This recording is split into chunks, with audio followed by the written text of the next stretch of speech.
I have a I have a story for y'all. It happened to me, but then I wasn't on the next pod, so I didn't get the opportunity to tell it. But I'll tell it to y'all, and then I want y'all to know if I did the right thing or if I did the wrong thing, because some people said that I did the wrong thing. First and foremost, welcome back to another episode of the Let's Keep It a Buck podcast presented by Prize Picks. I got the guys here with me. Damo, how you doing today? Doing great, man. First Father's Day where I had to work on Father's Day, but a lot of love from the community on Father's Day, unlike any other. So it was dope. Let me say this. Let me say this. This is my new hot take about Father's Day. Father's Day got to be the most disrespected holiday. It's got to be the most disrespected holiday, and You it's don't think a national. tie is enough? Nah, and you know what's funny? I thought so. Juneteenth came first, and then Father's Day came next. Juneteenth came, black people working. They didn't even have a majority white staff at some of the places I went to. Killing me. That's the most or most underappreciated holiday. Father's Day comes. I get a message from my aunt. Shouts out to you for being a great cousin to your younger cousin, which is basically like a father figure. Me, damn, you kind of stretching it. You stretching it at this point. There's no way you can make that association that jump like that. That's crazy, bro. I feel like with Juneteenth, the reason why it's so disrespected, and it pains me to say this, is it's just an example of how the American education system has failed everybody. Because it wouldn't even be a conversation if people knew what it was. But the problem is they didn't teach it to anybody in school. Everybody on this pod know what it is because we all black and we grew up, and so we have this understanding. It's a cultural thing, but to me, it's like another example. It's just two Americas, unfortunately. And that's why we're in this current situation, with a bunch of other stuff too. Yeah, we gotta. I want. Is there even a holiday anymore that just societally we take serious? Because places be open on Christmas Day now, like grocery Um, stores and stuff like that. yeah. I don't know if there's a singular holiday where collectively we're just like, you know what, we can stop, just be with your family, chill out. Well, people take it seriously, but things like Christmas or like Thanksgiving, the reason why places are open is this is late stage capitalism. That's a These fact. corporations have figured out, okay, well, not everybody's Christian, so we're going to get the other ethnic groups or religions to work on, because that's usually what happens to work on them days, and then everybody just keep racking up on the money, which is unfortunate. Everybody should be off and just be with their family. I'm saying, I just don't. It pains me. It really does pain me that everybody can't get off. Um, we got a very special guest today. No, this isn't B Souls. To be honest, he looks different. To be, I was trying to freak the wordplay. We got TBH in the building. Yo, am I allowed to cuss on this show? What? Yeah, Absolutely. yeah. What's going on, niggas, assholes, bitches, and losers? My name's the Black Okage, aka TBH, and to be honest, I'm happy to be here on Let's Keep It a Buck podcast. There we go. There we Thank go. you. Thank you. Listen, man. If you're new to this and you want to be true to this, please hit that join button, that like button, that subscribe button. Make sure you tell a friend to tell a friend to tell a friend. Right? Word of mouth actually works. I was outside a lot this weekend, and apparently we're internationally known. I was at the little FIFA events in Atlanta, and some dude sound like he was from Europe. Yo, that's Omar from that's cool. That's cool. I like that. So keep that going. If you're an audio listener, please leave a 5-star review. Since B Soul's in here, we don't have a 5-star review, but leave them. They mean a lot. And last but certainly not least, the best way to support us is by becoming a member of the community or sending your hard-earned dollars through super chats. Shouts out to Black Dude Next Door for 50 Canadian dollars. Said, "We geeking, TBH. Oh my gosh. We hear a real gamer on the pod." Well, first of all, 50 Canadian dollars is like 100 US. Am I getting half of that? No, but we appreciate you being used to solicit donations. That's crazy. We just talked about how Juneteenth is disrespected, and now I'm getting treated like a slave. That's crazy. Maybe like that sometimes. Shouts out to Culture I was just fucking Bandit. with y'all. He's on fire! Says, yeah, finally got an actual gamer on the pod. I find that to be, well, Damo should find that to be disrespectful. I I don't. do. I do. I'm finding it very disrespectful right now. We will stop anything and everything we're doing in order to read your super chats / memberships. All right, let me ask y'all this. So I went to go take my car to get maintenance done on it. Other side of town, actually in Stone Mountain, to be honest with you. And I live on the opposite side of town. So I took it to get there, and then I got in an Uber to take the car back. I didn't really get in an Uber. You know, we use the word Uber as like a. I saw Uber prices were like $75, $80. I was like, let me He was in check that out. joint with Young Jock, whatever service that is. He was driving you. No, and maybe it would have been better. So I looked at Lyft. Ooh. $50, significantly cheaper. I said, okay, cool. Let me get in the Lyft. Nissan Armada, whatever pulls up. And we get on the highway and we start driving. This woman's in the left lane. And then all of a sudden, car starts jerking back and forth. You know, like when you tap on a brake and you kind of jolt back and forth. She looks back at me and says, "Oh my God, that ain't never happened to me before. What do you think this is?" Me, I promise you, I don't know. I swear to God, I don't know, but we need to get over. We need to get off the highway. Get off the highway, pull over into a gas station. She's talking about, oh, I'm gonna just cancel the ride, da da da da. And then you could get an Uber or whatever. So I get the Uber, get in the car, and I'm with this Jamaican dude, and he's like, I'm explaining the situation.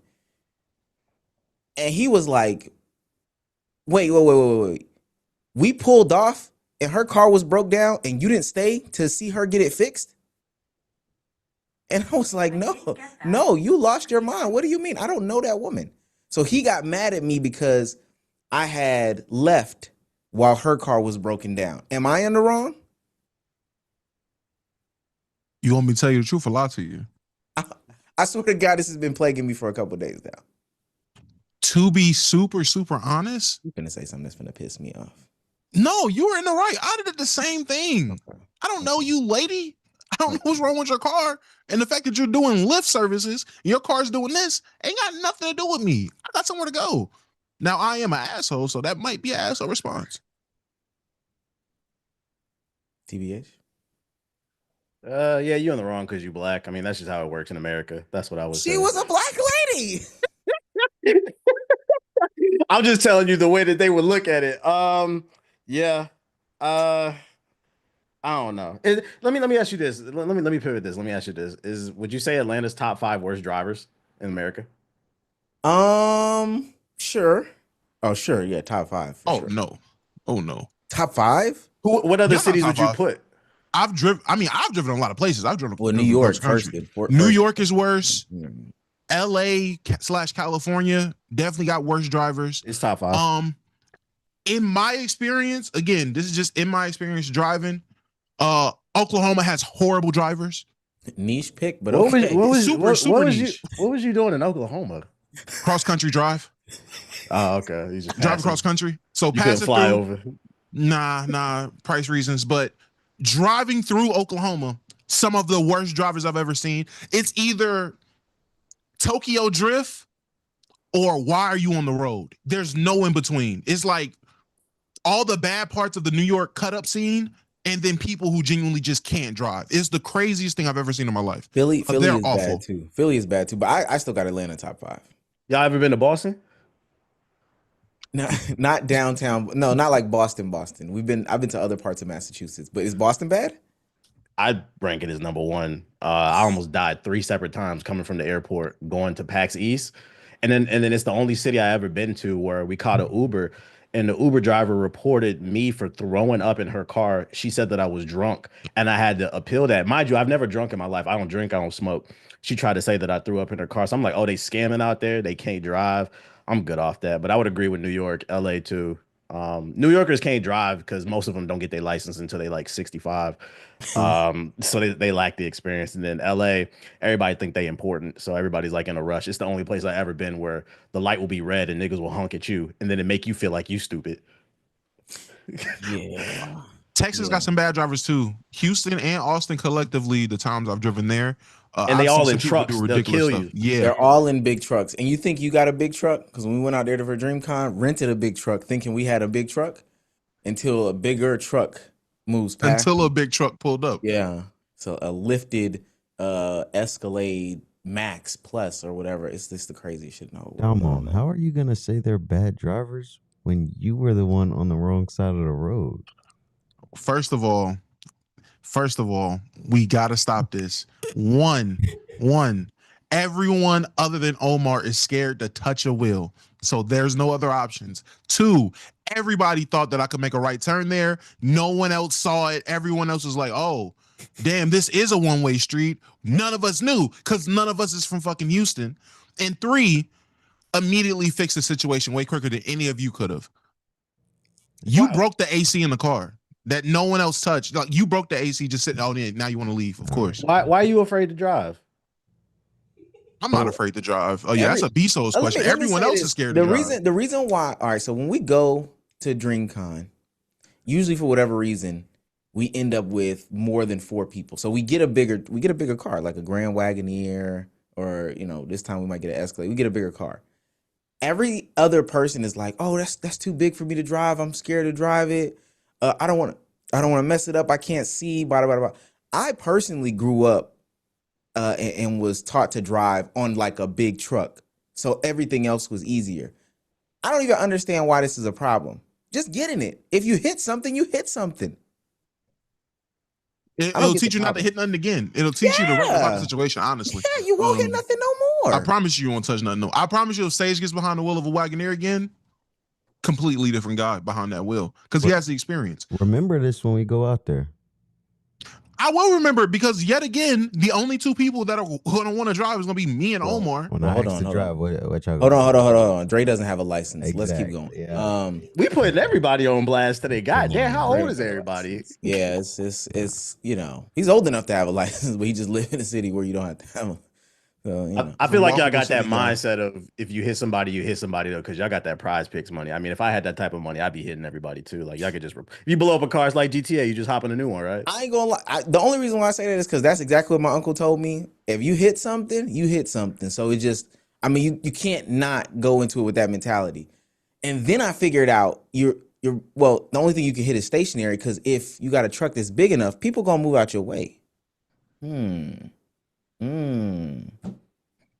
Talk about it. I got 100 on my driving test, so I don't know what the fuck y'all talking about, but y'all got it. I'm about to say, haven't hit nothing a day in my life, so I don't. Yeah, I can't relate to it. Never hit anything. Hey, super fortunate. I'm a very safe driver. Moral of the story is, there's a reason why Lyft is $30 cheaper than Uber. Absolutely. Right. So, just keep that in mind for the next time somebody's ordering a Lyft or a Uber. I want to kick it off with this. I genuinely don't understand what this was on the TL. Still probably a little confused as to what it is. It's a big announcement that just happened maybe hours before the podcast. The Stream Cube, is that what it is called? Oh my Lord. Stream Cube is crazy. Stream Cube X Max. I can't tell if he's trolling or not. No, I'm dead. I saw a cube. I saw prices. I'm like, what the hell is this? The sad thing is he might not be trolling. Is this? I can break it down for you if you want. Is this the new? Well, okay. Let us know what it is and break it down. So what you talking about is the Steam machine. So Valve, the creators of Steam, the PC platform where you download games, they're coming out with their own hybrid PC console called the Steam machine. And basically it's cool because not only will it have Steam OS, but you'll be able to do other things with it, like, run emulators, but it's in a small form factor. So you can put it in the living room. Cause one of the things a lot of people don't like is, gaming PCs can get really big. So this is giving you that small form factor, but the power of like a mid-tier PC. It got announced like 4 or 5 months ago and people were super excited about it because it would allow, one of the things some console gamers don't want to do is unfortunately learn how to build a PC. It's not that hard, but I understand. So this was going to allow them to come in at a cheap price point. And the original rumor was it was supposed to be between like 400 to 600, 700 max.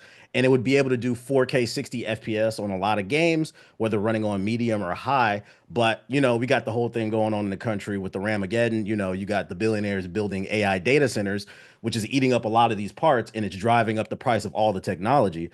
So they had to delay, and today they finally revealed the price, and it's Pull it over up, Dre. $1,000 without the controller, and then they have a bunch of other configurations that go up to almost $1,500 with taxes. So a lot of people are just like, ugh. They were excited to get into PC gaming because there's so many benefits of PC gaming. You don't have to pay for the online. The games are way cheaper. You can use whatever controller you want. Just a bunch of really cool things about it. And now people are kind of disappointed because now they have to say, well, do I want to build one or I want to stay with my console? So I think that's kind of like why it's a big deal. That price point kind of priced a lot of people out. Gaming's becoming kind of like a luxury, even for me. I can afford it, but I don't want to afford it because I already got a PC. Pull it up, Dre. Pull it up. So this is the Steam Machine's official pricing. First of all, this is what it looks like. Somebody in your chat said, "Oh, this is a nerd." Yeah, I know my shit. Like, So if somebody did call this a Steam Cube, we wouldn't be mad at it. But on a serious note, 512 gigabytes without a controller. Like TBH said, this is a console without a controller. 1,049. not I even a mean, terabyte either in hard drive space. That's crazy. well, that's the issue is they're not marketing it as a console. They don't want it to be seen just as a console. It's supposed to be seen as a console PC hybrid or whatever the hell that is. Now, me personally, maybe I am a ball and gun game guy because, hey, man, I don't know of a console PC hybrid that's been popular or know of one. I haven't seen one before. Maybe TBH, if you could So yeah, jog my memory, maybe this is a this new. would Is this a new thing? this would be the first of its kind. And Okay. then I don't know if you guys have been keeping up with what Xbox is doing. They're going to be launching their console 27, 28. It's called Project Helix. It's going to be something like this as well. So that was supposed to be a big deal. You were able to run Steam on the Xbox, but with this one, yeah, this is the first of its kind, first to market. That was supposed to ease people into PC gaming, but that price point is a little too much. Another thing too, just so people are aware, because I know if your audience is aware, another issue this is going to have penetrating the market is it runs Steam OS, which is running Linux, not Microsoft.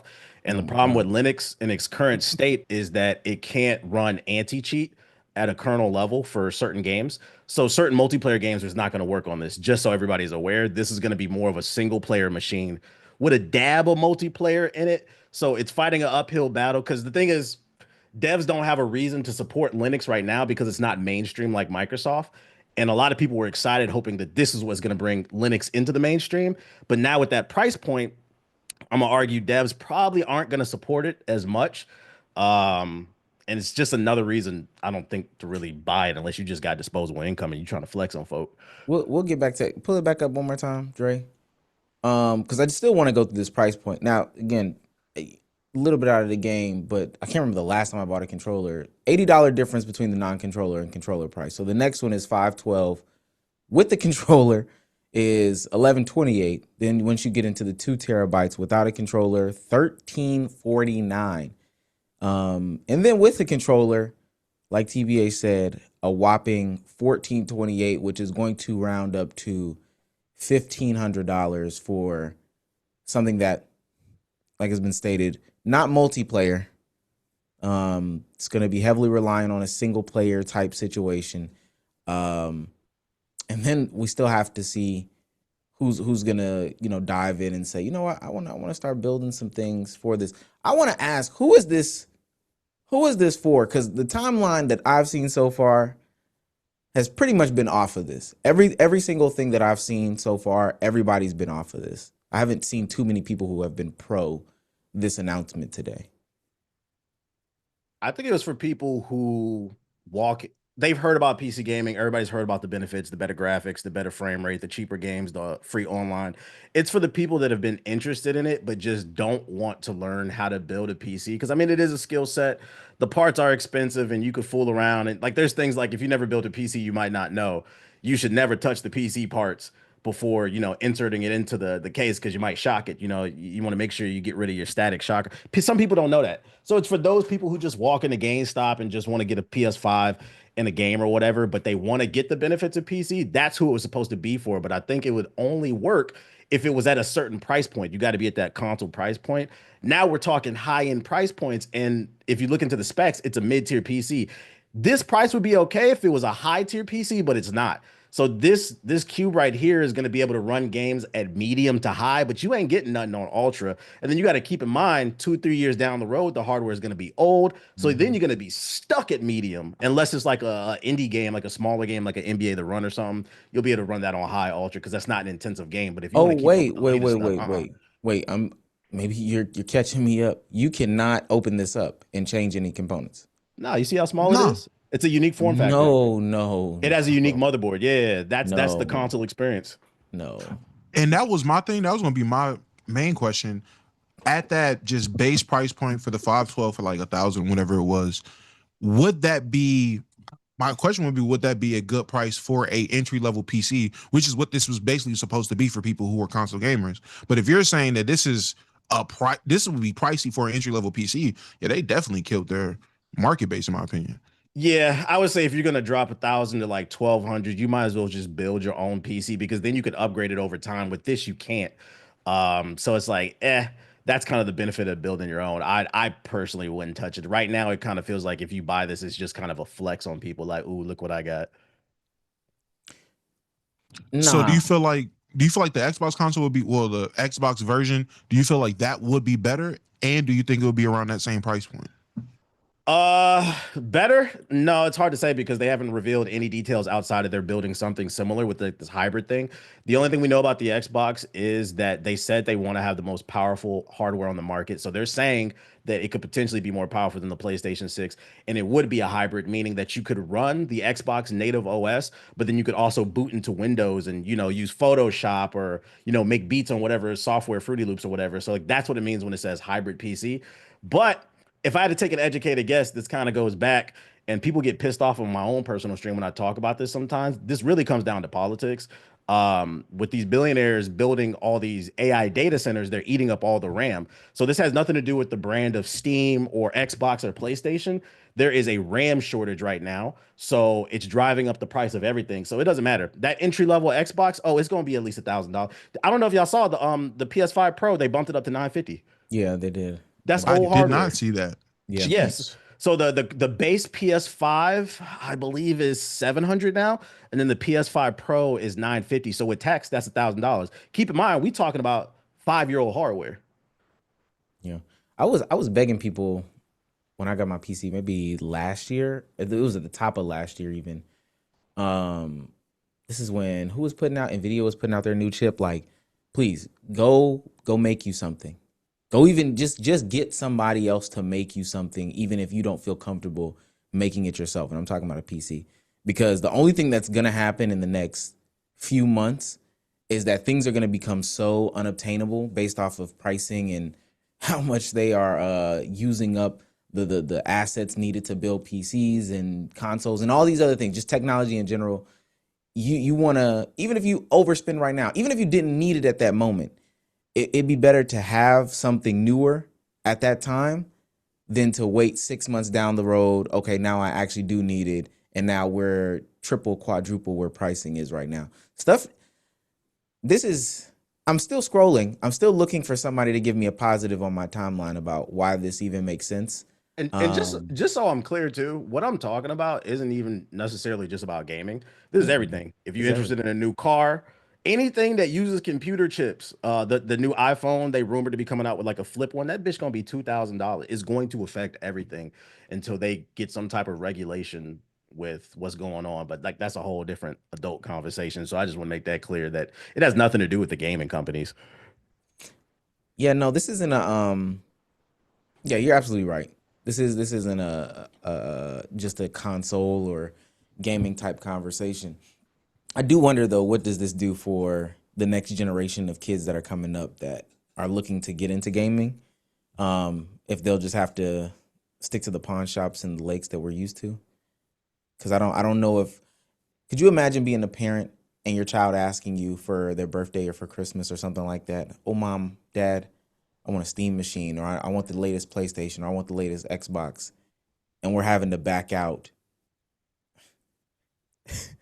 2,000, 2,500, 3,000, 4,000, 5,000. Nah, that's not doable, Chief. That's not even. I don't even think as a kid I would even like fix my mouth to tell my mom something like that. I don't even know how I Yeah. could. The level of anxiety I will feel to even think about that would be insane. I wouldn't even try it. I You, wouldn't you even try know, it. you know the worst part too is we getting priced out of like the new stuff, but even like the old stuff, people could potentially get priced out of because I don't know if y'all know, but gaming has a preservation problem. So because we don't have like a library of history for like video games, stuff is not getting backed up. It drives the price up of retro games, like like the old Pokemon Red and Blue. Those things go for $300-400. These old consoles that we grew up with, they are very expensive right now. So it's like if you wanted to take the route of, oh, well, maybe I'll get a retro console for my kid, that PS3 is going to be worth a lot of money in like 10 years from now. So it's like it's getting to a point where it's like you'll own nothing and we have to subscribe to everything. We're just supposed to go to work and be happy, I guess. I didn't realize that was going to be an issue until I went to like a retro game store. And for the first time since I was a kid, I seen Def Jam Fight from New York. And that hoe was like $85. I said, what? Oh And yeah, this is like, on eBay it's like 200.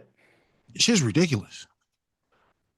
Yo, It's yo, considered yo. it's considered a collector's. It's online. Every time I see it's considered a collector's item or collector's edition or whatever it is. So it's price is Oh, I'll tell you insane. why too. So for that specific game, all them EA big sports and like them old retro early 2000s games, like to us, we played them and we loved them, but like they hood classics. A lot of people didn't play those games. So like Fight for New York, last time I checked, I believe it sold 1.5 million copies.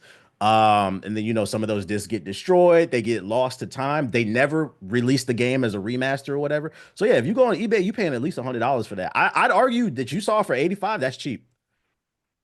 And I No. didn't realize it at the time. I didn't realize the price hike on because I never looked for it online. So I didn't realize that. So fast forward 3 months go by, then I see it's going for $200-300. Go back, go.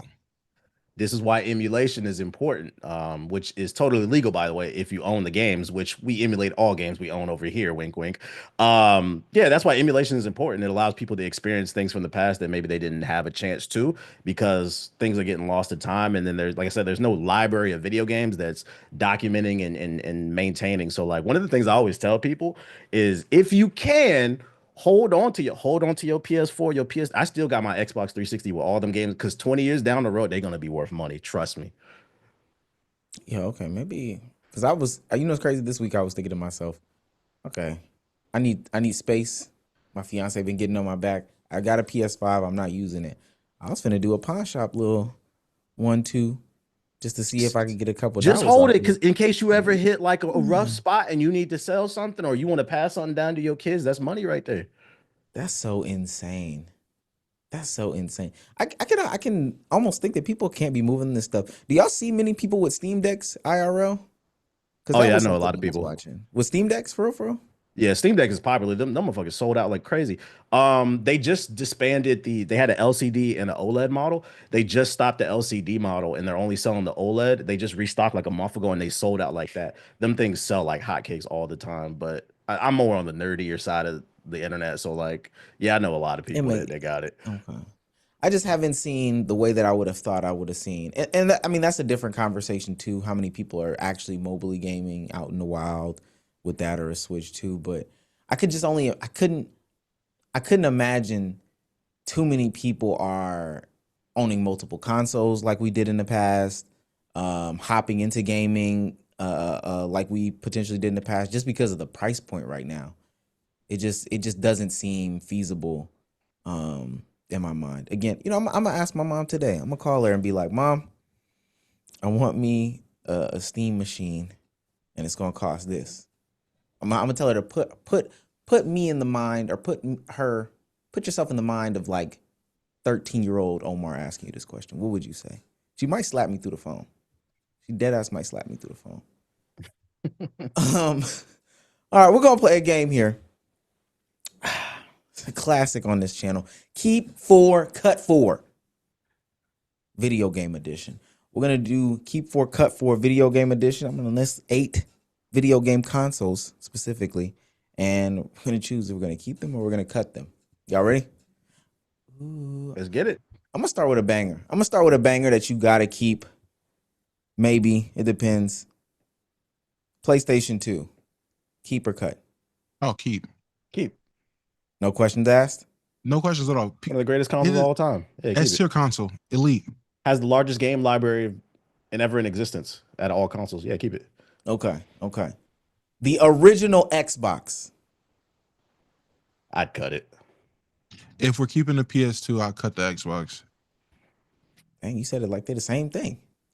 I mean, a lot of the games you're going to be playing on the Xbox outside of Crossover. like the Halos. Yeah, it's the same stuff. That's fair. That's fair. That's fair. Okay. This Steam machine, the new Steam machine that just got announced today. Oh, yeah, cut. Cut. I'm too poor. Absolutely not. They lost me when finding out that it's priced at a point to where it is well beyond, well, it's priced way higher than what a entry level PC should be, or the specs for it isn't what it's supposed to be. Whatever the case is, the fact that they hoeing me, yeah, nah, you lost me. You piqued my interest at first, Steam Machine. You did.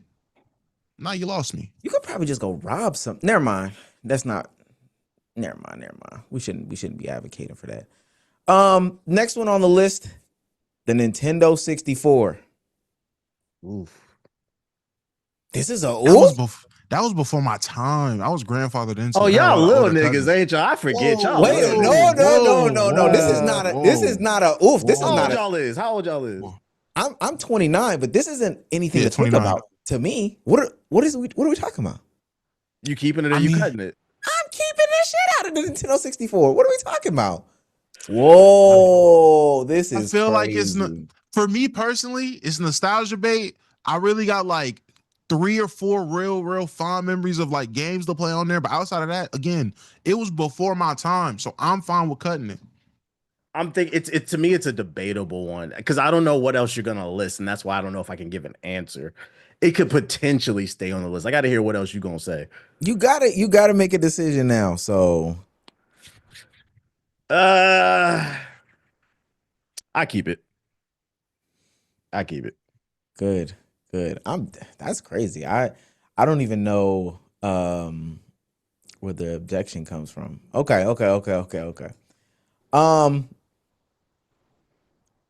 The next one, the Dreamcast. Cut. I love it, but cut. It just didn't have a discography big enough that lasted. So yeah, I would cut it. I'm gonna tell people this: the Dreamcast did have my heart. I can understand why we were cutting it. I think that's a bad choice, probably, but that's okay. Next console on the list is the Xbox 360. Keep. Definitely keep. Come One on, of the man. greatest consoles ever. Keep. I think we All got real next too. All real Yeah. niggas know, man. You went PS2, 360, and real niggas went Xbox One. But we're not gonna talk about that. I wouldn't be here without the Xbox 360. I made my name in them servers, boy. All right, we got 2 left. You got 1 keep. You got 1 cut. Next one, we'll go. We'll do a throwback. Oh yeah. I'm gonna put y'all in a predicament. The SNES. Super Nintendo? Yeah, Super Nintendo. Man, what's the last one? Say the last one. Nope, can't do that. SNES. Keep or cut. Knowing cutting it. him, I might say knowing him, he put us in a situation to where we're gonna want to cut this one, but then the next one's gonna be one where we're like, oh, see, I would have kept had I knew. Want to cut You- that one too. You Yeah, probably could yeah. guess He about to say the last one. Sega Huh. Game Gear or some goofy Yeah, shit. something stupid, the fucking Soldier Boy console. Yeah. But yeah, cut. I would still cut the Super Nintendo just based off of the order we've been given. TBH.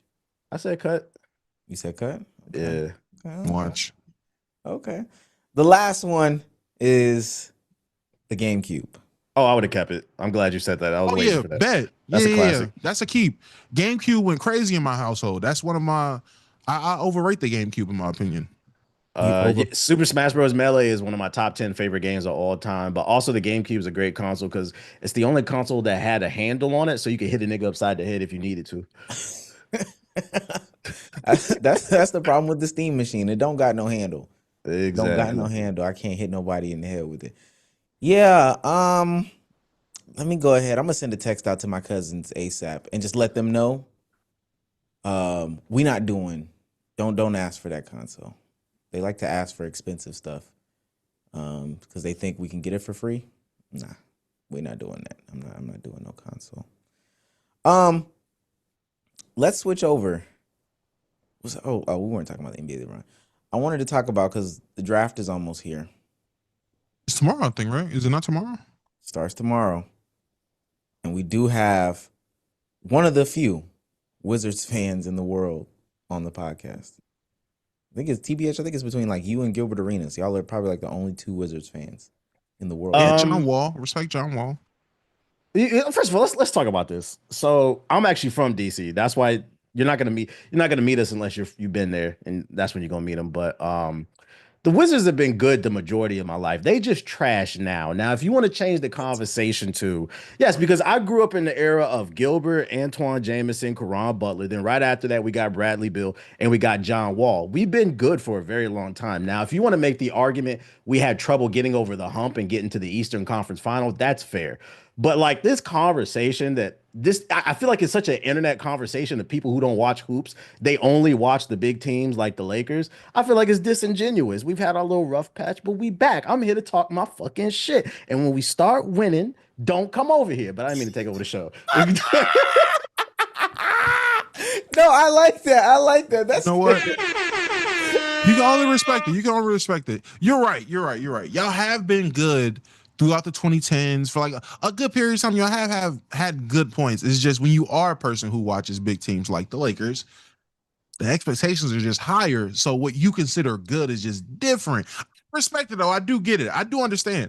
I can say though, I am one of the few people who have been on the Wizards bandwagon while y'all were down. Like I predicted this. I knew y'all would be up. I called y'all being up. So I do think I've earned a seat on the bandwagon. Wait, I do want to say this because now I hate to be shady because the Southeast Division is arguably like one of the worst divisions in basketball. But with that being said, y'all like during that stretch that you're talking about, y'all like the third best team in the Southeast Division. Y'all were never better than the Hawks, and y'all were never better than the Heat. What the Hawks win, nigga? Hold on. No, I'm being dead ass here. Wait. What did y'all win? I'm not in school. I'm not saying that we won anything per se, but like okay, y'all had Gil, and nobody sent this to Gil. I rock with Gil. Okay, y'all had Gilbert Arenas and Antoine Jameson. Cool. Was that era better than the Joe Johnson, Josh Smith, Mike Bibby era? No. How far did y'all get? I think it was better. I don't think y'all got out the second round. Okay. We all of us ran into the same problem. LeBron James was in the East. All right, dog. And that's what I was gonna say. LeBron was always fucking us over. That's fact. He if he played y'all in the first round, he played us in the second round. So we wasn't going nowhere. No way. But He's the Jordan of our era where he's denied a lot of people rings, and like you can't downplay that. He's just a great player. Wait, do you think that's applicable to our favorite teams? Because I don't think he denied Joe Johnson and them a ring. They weren't gonna get it regardless as to what was going on. I ain't gonna lie. Yeah, I feel that. I mean, y'all got a decent squad right now with Jalen Johnson. He hooping. Oh, please don't say that because he's the most. Didn't they take the Knicks to 7? The only squad. Don't tell him that. Don't big him up. He is the most self-deprecating Hawks fan I know. Every positive thing they do doesn't matter. Yeah, you are. Every positive thing they do, he hates, and every bad thing they do, he highlights. What's old boy y'all drafted at? Was it number 1? He's a bum. The one from France. Whoa. Get rid of him. Get rid of him. No, he's right though. No, he's right, Damo. Not so much on Ricochet. I don't know. Y'all remember all that hate Alex Sarr was getting when he got drafted for being number 2? It should be going to Ricochet because Alex Sarr was hooping in the second half. And that's why I said a lot of people don't really watch basketball like that. They bandwagoners. I was talking about it on my stream. When 2016 around that time when Steph Curry was blowing up with the Warriors, I remember the Warriors is a fucking poverty franchise, and when Steph Curry retires, they're going back to poverty. They don't remember the days of Monte Ellis and Baron Davis, bro. Unless they just magically get a number 1 pick, because the commissioner could be doing some bullshit. But I think we got nice pieces. Alex Sarr was hooping in the second half of the year. Keyshawn George is nice. Bilal Coulibaly, is that how you say his name? Yeah. He's a great defensive wing. We just signed Trae Young to the 4-year deal. And we got Ant Davis. So I think the team's success will be determined on whether or not those two can stay healthy. If those two stay healthy, I think we could actually jump up to 40. I'm not saying 40 games. I'm not saying we gonna win the East, but this year I just want to see some level of improvement. Then flip Ant Davis, and we can get some more assets. Plus, we got either AJ or Peterson coming, whoever they choose. I really don't care. It's just I don't think I care about is how they go about drafting the picks, which I mean I can get into if y'all want to, but Yeah, we'll get into that. Let me ask you first though. Yeah, so you're okay with the Trey Young extension? yeah, I'm cool with it. I mean, it's better than what we had. Mm. I didn't like the deal at first when they first announced it because I'm like, fucking Anthony Davis can't stay on the court, Trey. But they had the whole year off. They had time to heal, so their body should be straight. And then when we got the number one pick, that's when I changed my attitude. If we didn't get that number one pick, then I wouldn't. I would have been like, I don't think we should extend them. How low could the pick have gone to you had it like change your feelings? Like, would you have felt that Three, way? three. Three anywhere outside the top three, then you're like, nah. Yeah, yeah. Because we're going to be able to insert a piece that I think is going to be able to affect the trajectory. And don't say it can't happen because we've seen it with the Spurs, man. They're a young core. Granted, Wemby is different, but the Very development of different. everything around him was still great to see. Plus, Sar is just baby Wimby, as somebody would say. I I've mean, never look, heard that. I'm You not know- gonna say baby Wimby. He's definitely Sar to me is very different. I'm a very big Sar guy. As a project offensive player when he was drafted, the work he's put in is pretty amazing. Averaging 18 as a project player on offense, pretty impressive. A lot of people don't realize that. You're right. People aren't watching basketball unless it's whatever ESPN's talking about. People didn't realize how good of a year Sar had. I want to say he averaged what 18 and I don't think it was 18 and 10. Was it 18 and 10? I know he averaged 18. It was something It was like it was a amazing. double though. Yeah. Adam Silver said that the NBA is a clips based highlight league, and like people got pissed, but like I agree with that. Like from the fan base, a lot of people just watch clips. They don't really watch hoops because then they'd be surprised by the trajectory of X, Y, and Z's team. And I'm like, yo, you shouldn't be surprised that this team is going up because they've been adding these pieces. People are really not fans of basketball. I mean, it shows the way motherfuckers play 2K, bro. Everybody's an ISO savant moron, but that's beside the point. I can go on a whole nother tangent on that too. I wonder if he would say that after this finals, but because I don't. That's a total side point. Okay, so you said that you would be upset about how they draft the picks. What do you mean by that? Okay. So there's been rumors floating around that they're entertaining trading down. I'm okay with so like if they have the number one pick, I prefer them to go with AJ. I would not want them to use the number one pick to go for Darren Peterson. I like both. I'm gonna be honest. I don't really care which one they go with. I like both. But if you are gonna go for Darren Peterson, I would like to see them play Utah because reports claim that Utah wants AJ because of the connection with BYU. He's been in Utah. He understands the culture.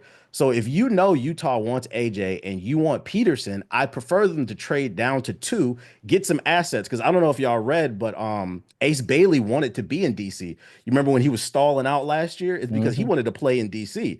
So I would prefer them to trade down to 2, get Ace Bailey and pick up Peterson. The team gets even better. But if Wait, they so- just use the 1 to get the Peterson, I don't like that. Wait, so what's your? Because I know you said you know you don't care, but it sounds like you do have a personal favorite. Why are you AJ over Darren? The ceiling, I think, because he's 6'9" with like a 7-foot reach, right? I think the defensive ceiling there is a little bit higher in comparison to Peterson, but offensively, Peterson does look better. That's why I say because people are saying Bradley built to like Kobe best case scenario. But the problem with Peterson though is just like this is I would hate to be a GM. Do you believe the story with the creatine shit, bro? Because like as a man who takes creatine right now, you are supposed to drink a lot of water so you can cramp up. I just never heard of anybody actually getting that. Like, is that true or not? It's hard to know. So it's like I would hate to be in that position to make that pick, but I'm not upset by either one.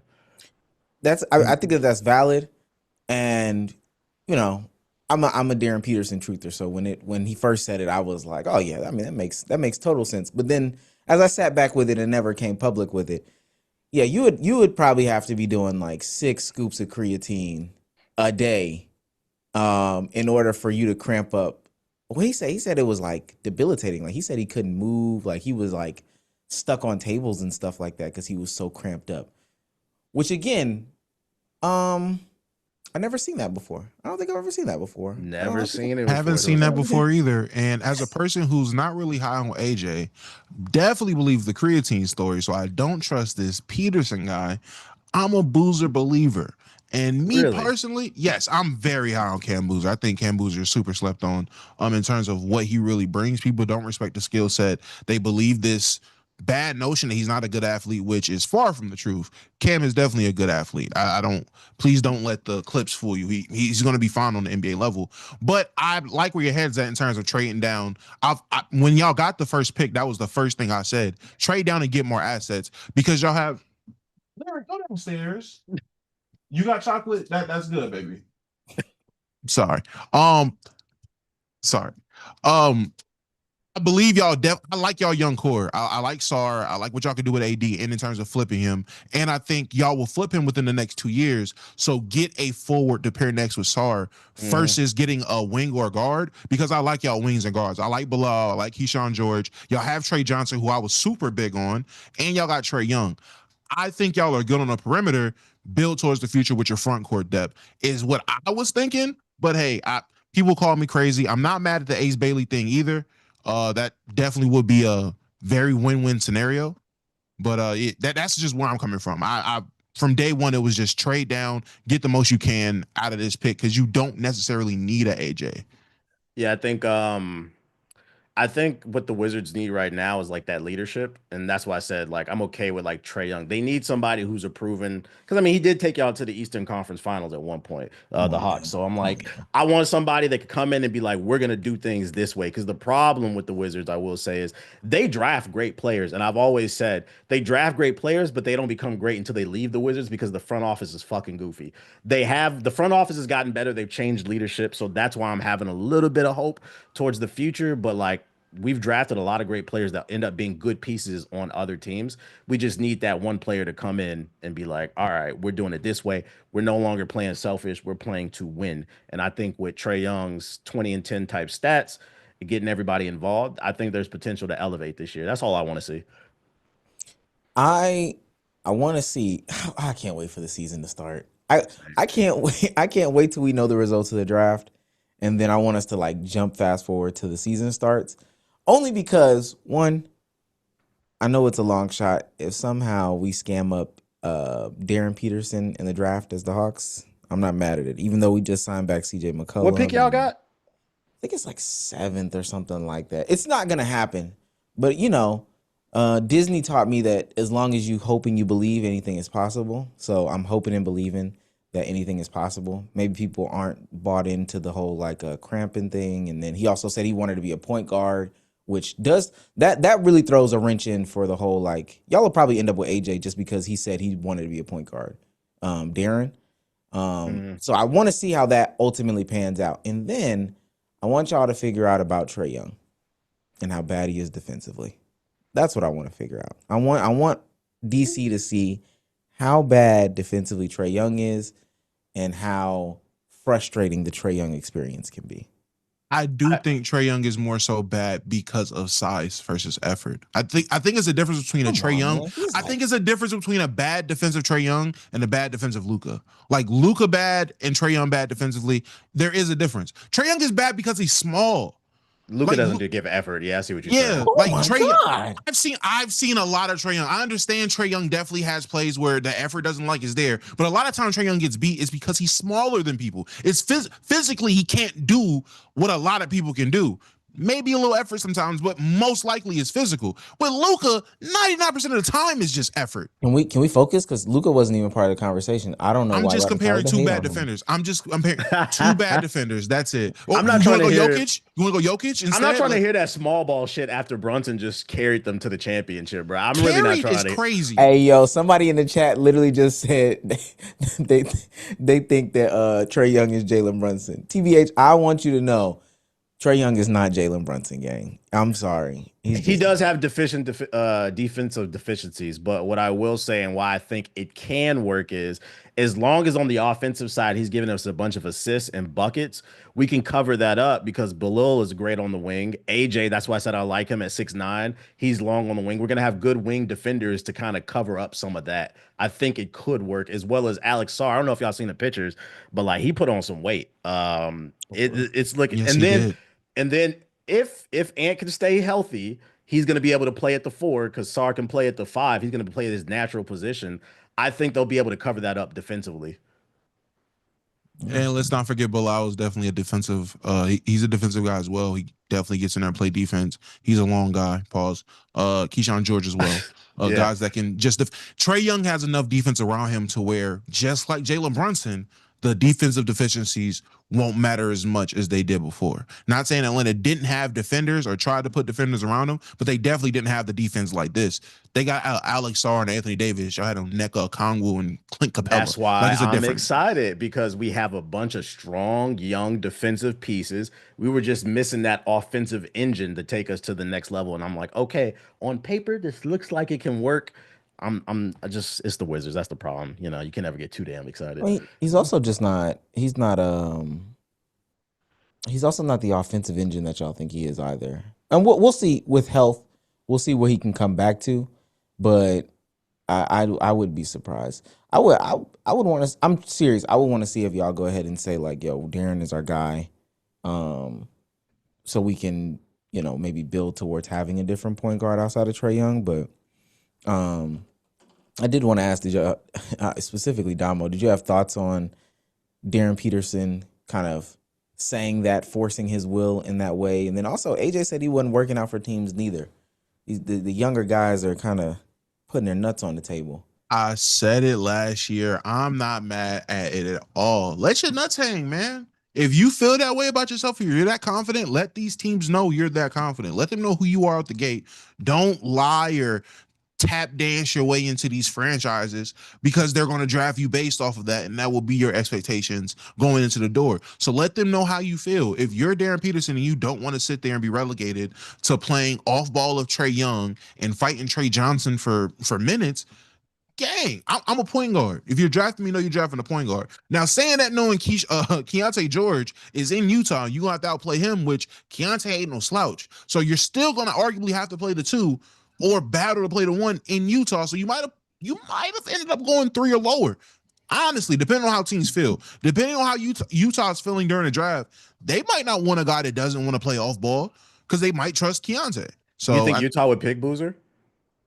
I think they would pick Boozer, but that will let me know they're either A, not going to do anything with Walker Kessler, so they are going to let him walk, or B, they're flipping Laurie or Jaren Jackson. Yeah, because I'm thinking about, they got Laurie, Walker, Jaren Jackson they just got, and Boozer. Like, that's a lot on the front That's side. That's a lot of big man depth, but again, drafting Boozer or even Caleb Wilson, depending on how they feel about him, that will let me know they're moving off of one of those guys, either this offseason or next offseason.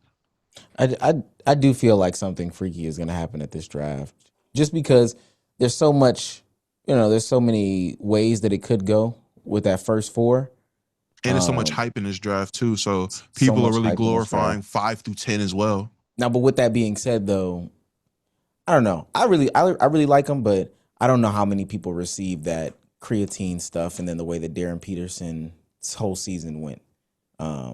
I still think he's a phenomenal player. I believe in him wholeheartedly, all that stuff like that. But I could see why somebody would have concerns. Do you want to draft a guard with these types of issues? And then the answer to the issues is, okay, well, I was cramping. They would know more than we would for sure. But at the end of the day, if you had me at the table, if somebody called me right now, if the Bulls called me or Memphis called me right now and said, hey, Omar, we need help making this decision, and all I had was the information presented, respectfully, I'd have to be like, nah, gang. Because he didn't get big. Creatine, he didn't even get swole, y'all. He didn't get swole. He didn't. It doesn't like he really put part. on no weight. Also, the teams that are in question all have guards or someone to play guard. So that makes it worse. Utah has a guard. Washington has a guard. The Bulls have Josh Giddey. Y'all seen how Josh Giddey got down last year. The Bulls have Josh Giddey on ball. Like, the Grizzlies, they still got Ja. Like, if they're out on Ja, cool, but it's not like they're in need of a guard. They still got Ja. These teams have guards. Do you want to be the GM, though, that passes up on, like TBH said, okay, Bradley Beal is the floor, Kobe is the ceiling. I know that sounds crazy. Do you want to be the GM that said, hey, man, we saw Kobe right there, and we was like, nah. Especially if you're Memphis, because, I mean, I'm off the Ja Morant train. Like, I need a shooter. Like, Ja Morant to me is literally the quintessential NBA 2K my player build. Y'all know what I'm talking about? When motherfuckers make a slasher and make him 175 pounds. I don't know why I can't get to the rack, bro. you don't got no muscle on you, bro. That's why you constantly getting injured. So like, I don't know if Memphis is gonna stay. They talking about he could potentially go to the Minnesota. I would not be surprised if they took a guard. I in a different draft, maybe I wouldn't be comfortable passing up on the Bradley Beal floor, Kobe Bryant selling player. But I definitely think this draft, I believe the hype in this draft class. So I'm passing up on that because I have a Antoine Jameson floor, you know, prime Kevin Love ceiling, or I got a Paul George floor, Tracy McGrady ceiling. Like there's other players here where I kind of feel safe passing up on this guy. Jalen McDaniels floor, Kevin Garnett ceiling on Caleb Wood. Like there's also comparisons for other players where it's kind of crazy and worth it. Last basketball thing I want to talk about, because at this point, the NBA blue balls player of the lifetime of my lifetime, my balls aren't even blue anymore. I know that sounds crazy. The Giannis thing. So there's supposedly, and this could happen while we are live right now. Giannis is supposed to get traded between now and when the draft starts at what? The draft starts at what, 7 tomorrow or something like that? 8. It starts at 8 tomorrow. I believe so, yeah. The word is that Giannis could get drafted between right now Traded. and 8 p.m. tomorrow. Oh wait, did he get drafted? Or I'm sorry, traded. I said drafted. So, I wanted to know y'all's thoughts. They say it's either what they say, Miami or Boston, if I'm not mistaken. Those are the teams that are really on the table, really pursuing things. Apparently, they're meeting actually right now to have the full-on conversation, to see what the thing is going to do. But my hot take, I actually think he's not going to go anywhere. I actually think he's going to stay. I understand that. I don't think Giannis actually wants the responsibility of being held accountable. And I don't usually do those like ESPN talking points, but he could have been gone if he wanted to. So why do we keep delaying it? It's because you don't really want to. He's the most annoying superstar right now to me. Like, bro, just demand the trade and let's get over. I'm tired of talking about this shit. Mind you, if you said that when they won the title, people would have been looking at you crazy as hell because Giannis was mad lovable. Yeah, like I hate indecisiveness. As far as the two teams he could potentially go to, I don't really like either. If he goes to Miami, in my opinion, he's in the same situation as Milwaukee. He's going to have to put the team on his back, and I don't know if that's going to work out. Because if he does go to Miami, there's no way Tyler Hero's not in that deal. If he goes to Boston, better chance, but then we also have to take into consideration the fact that his body has been breaking down. He is 30. And then what's the name's coming off an injury, Tatum, which, he remained healthy through the playoffs, but can we trust it? He's coming off an Achilles tear. We got two potentially injury prone players. I think the better situation is Boston. Is just you really playing with them injuries. I don't know if that gets them over the hump. Peyton would have to take on even more of the load, I feel like, especially with what's the name leaving Jaylen Brown to because he's going to Streamer University, right? my bad, man. Milwaukee, my bad. Yeah, they would. And that's what it would include. Jaylen Brown would have to go, multiple first round picks. And then for the Heat, it would be like Tyler Hero, Kelly Ware, Jaime Jaquez, and the number 13 pick, which is also insanely. So they're gonna dump the whole team for him. Like, what are you gonna win in Miami? Who's on the team? Hey, him and Bam. Hey, remember. All right, bro. Wilt, Bam, Kobe. They unlock Bam. Bam finally gets to play his true position, which is honestly small forward. Bam's not a center. So now you got Giannis at the 4, Bam at the 3. Come on, man. We could just fill in guys at the 5, find you a guard. Hey, Heat culture. Let's sign 3 guys out the G League. They're going to be all-stars. You know how the Heat get down. They always find some guys that maximize them. Eric Spoelstra way. They're going to be fine. It's the East. Bam and Giannis in the same lineup is that 2K lineup when you and your homies don't put in the group chat what build you making that year, and then everybody make bigs, and now the fucking paint is clogged because can't nobody shoot. See, you think that until they allow Bam to really shoot. Eric Spoelstra stopped holding Bam, and now Bam's unlocked. Y'all heard Michael Beasley.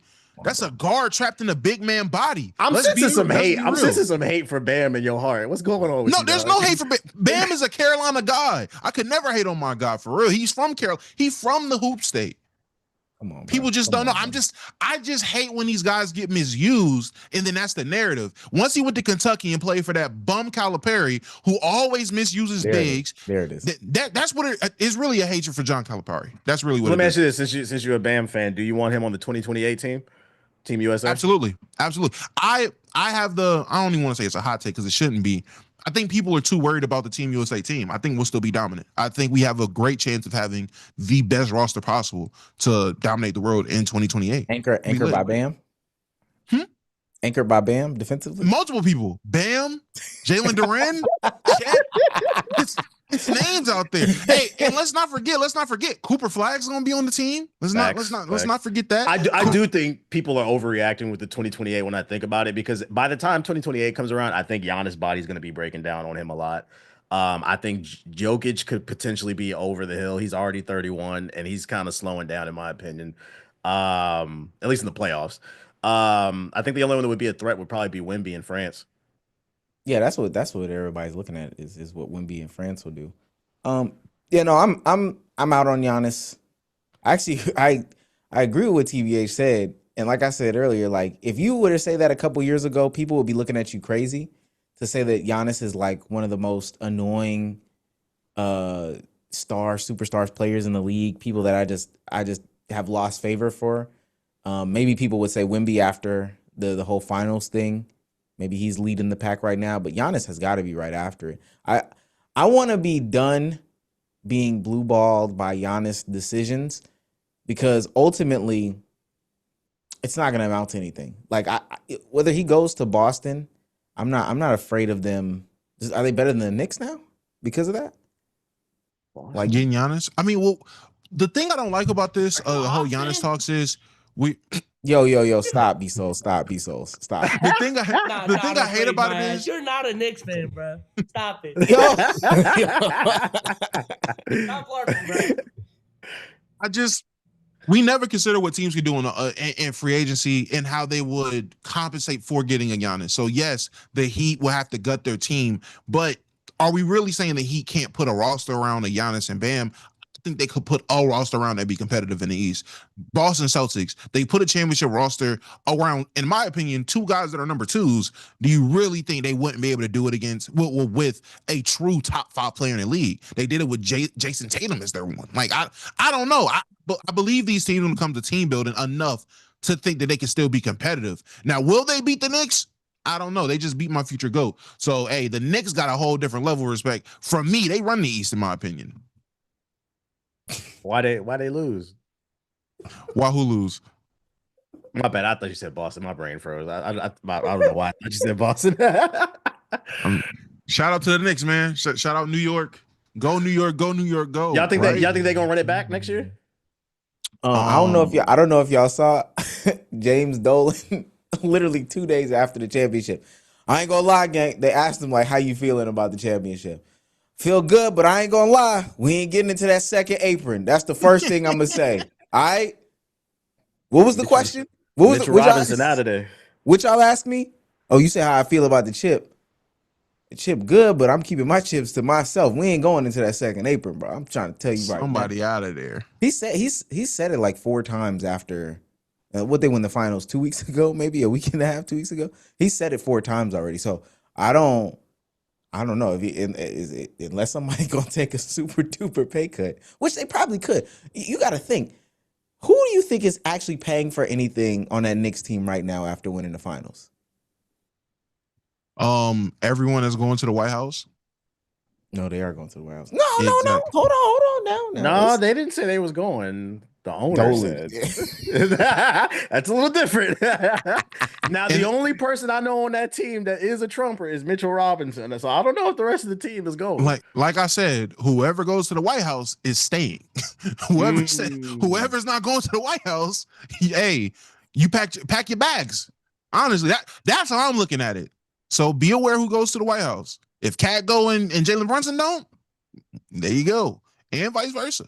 I know OG not going. I see it on his face. I don't know if y'all seen how OG looked when they were leaving the finals after they won. He looked like he knew he was leaving. He looked done. He looked like Jokic when he won. Damn. Well, to answer the question, I still think it does run through them if they can bring, they got to bring OG back. I ain't gonna lie. Mikal Bridges is cool and all, but we got to bring OG back. Respect. Mikal Bridges has memed himself into the new J.R. Smith, and I genuinely think it's hilarious. When he's great, but when he's bad, he's bad. And like the number of picks they gave up for him, I think he is one of the more disposable players. Yeah. We had this conversation earlier in my court. In terms of what is taken to get Giannis, can we blame the Mikal, the OG, the Desmond Bane, the Rudy Gobert type of trades where they're giving up a boatload of picks for a guy like a Rudy Gobert, a guy like a Desmond Bane? So when it comes to a Giannis, like, of course, if those guys are going for 5 picks and it's Desmond Bane, it's Mikal Bridges, I would have to give you, well, not would have to give you, I'm going to have to ask for 5 picks or a haul back because I'm giving up Giannis. I think, well, the problem is that not too many teams can, quote unquote, put together the haul between to get a Giannis. But at the same time, Damo, I'm telling you right now, Giannis doesn't actually want to leave. All that is just BS. Why do you think that is? I think that there's a level of comfortability that comes with playing in Milwaukee for him. And then I also think that there's a level of responsibility that comes with getting traded. Let's say he gets traded to the Celtics. They already got something established, championship organization with championship aspirations, even if they didn't do the trade. Like, so say Jaylen Brown stays. They got championship aspirations. You come and you blow it all up. They're going to be looking at you every twist and turn on a different level than when you were just in Milwaukee. Because right now, like Dame. Yeah. But even to like probably to, well, not even like to a higher degree because it's still the Celtics at the end of the day. So if you come and you don't perform or you don't even uplift us, because the assumption is that you're better than Jaylen Brown or whoever we're giving up, who we just went to the finals with, who Jaylen Brown just had a phenomenal season. If you don't elevate, ain't nobody else to look at. We're not even gonna be looking at Tatum. We're gonna be looking solely at you.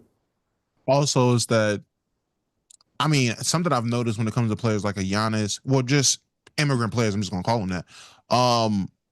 They feel a debt when it comes to these teams. Like they genuinely feel like they owe these teams because they took a risk on them. With the Giannis was not this poised prospect. He was a project player. It was a risk getting him, and they developed him, and he built himself into this star on this team. They gave him the keys when they weren't supposed to. He feels they owed him. Joel Embiid, he got drafted injured. He missed the first 3-4 years of his career. Of course, he's going to feel indebted when the Sixers give him $200 kajillion and allows him to be this MVP level player, and they believed in him, and it's his process. He felt like it's his team.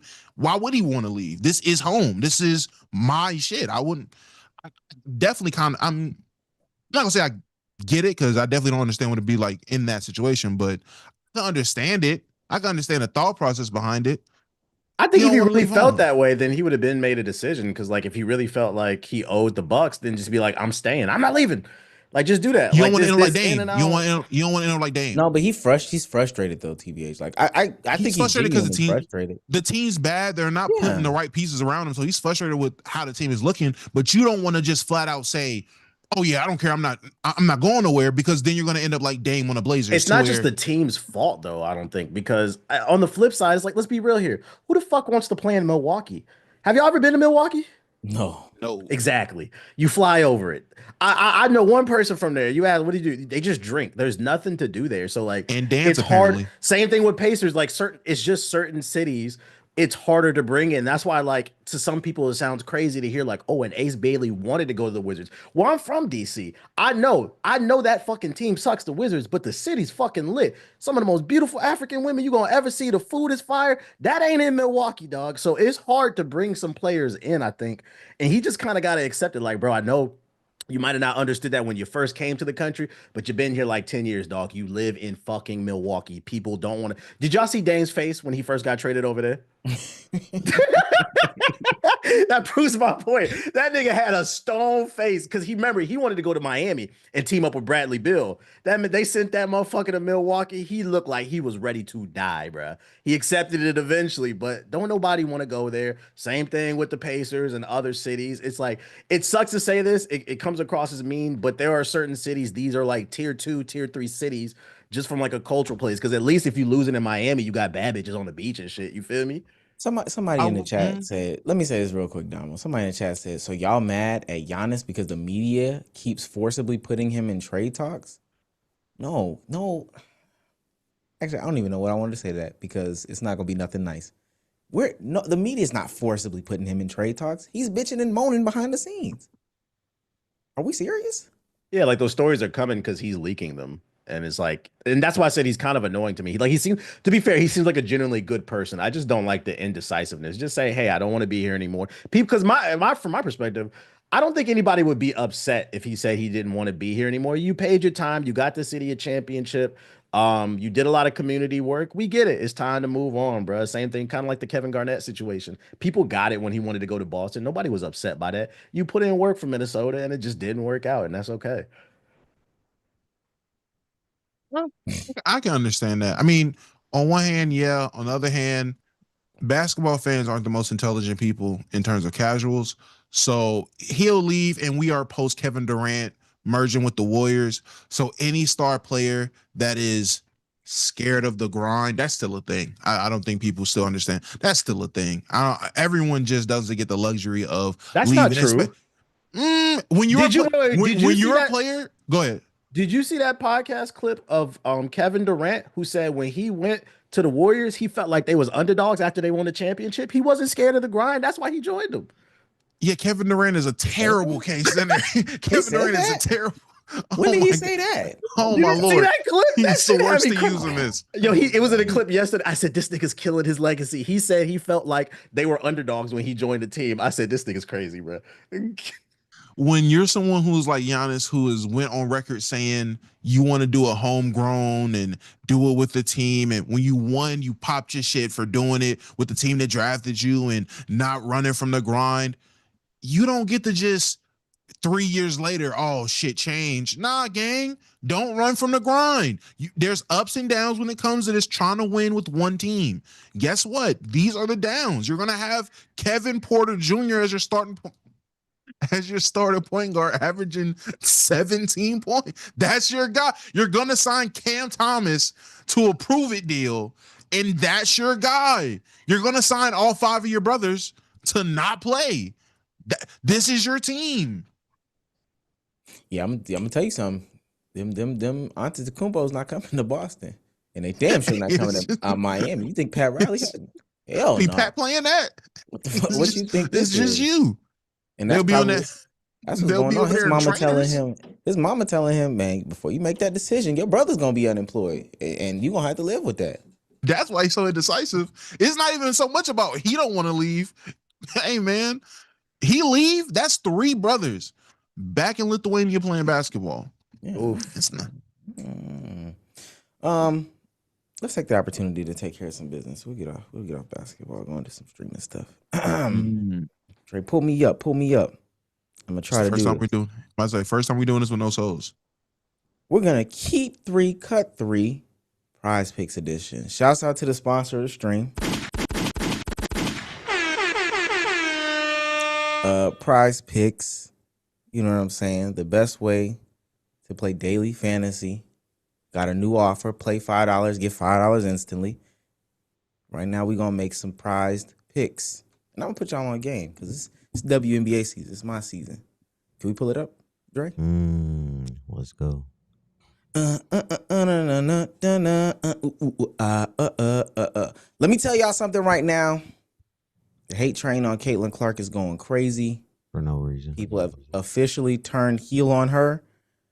21.5 against Phoenix. I'm feeling less. No. Feeling less. It's not going to happen, gang. It's not going to happen. 21 complaints or 21 points? No, 21 points, 21.5 points. Complaint to the ref? Okay. Let me see what else is up there, Dre. What's that? Was that Angel Reese PRA? Oh No, no. points. It's just points. Oh, get my girl Sydney.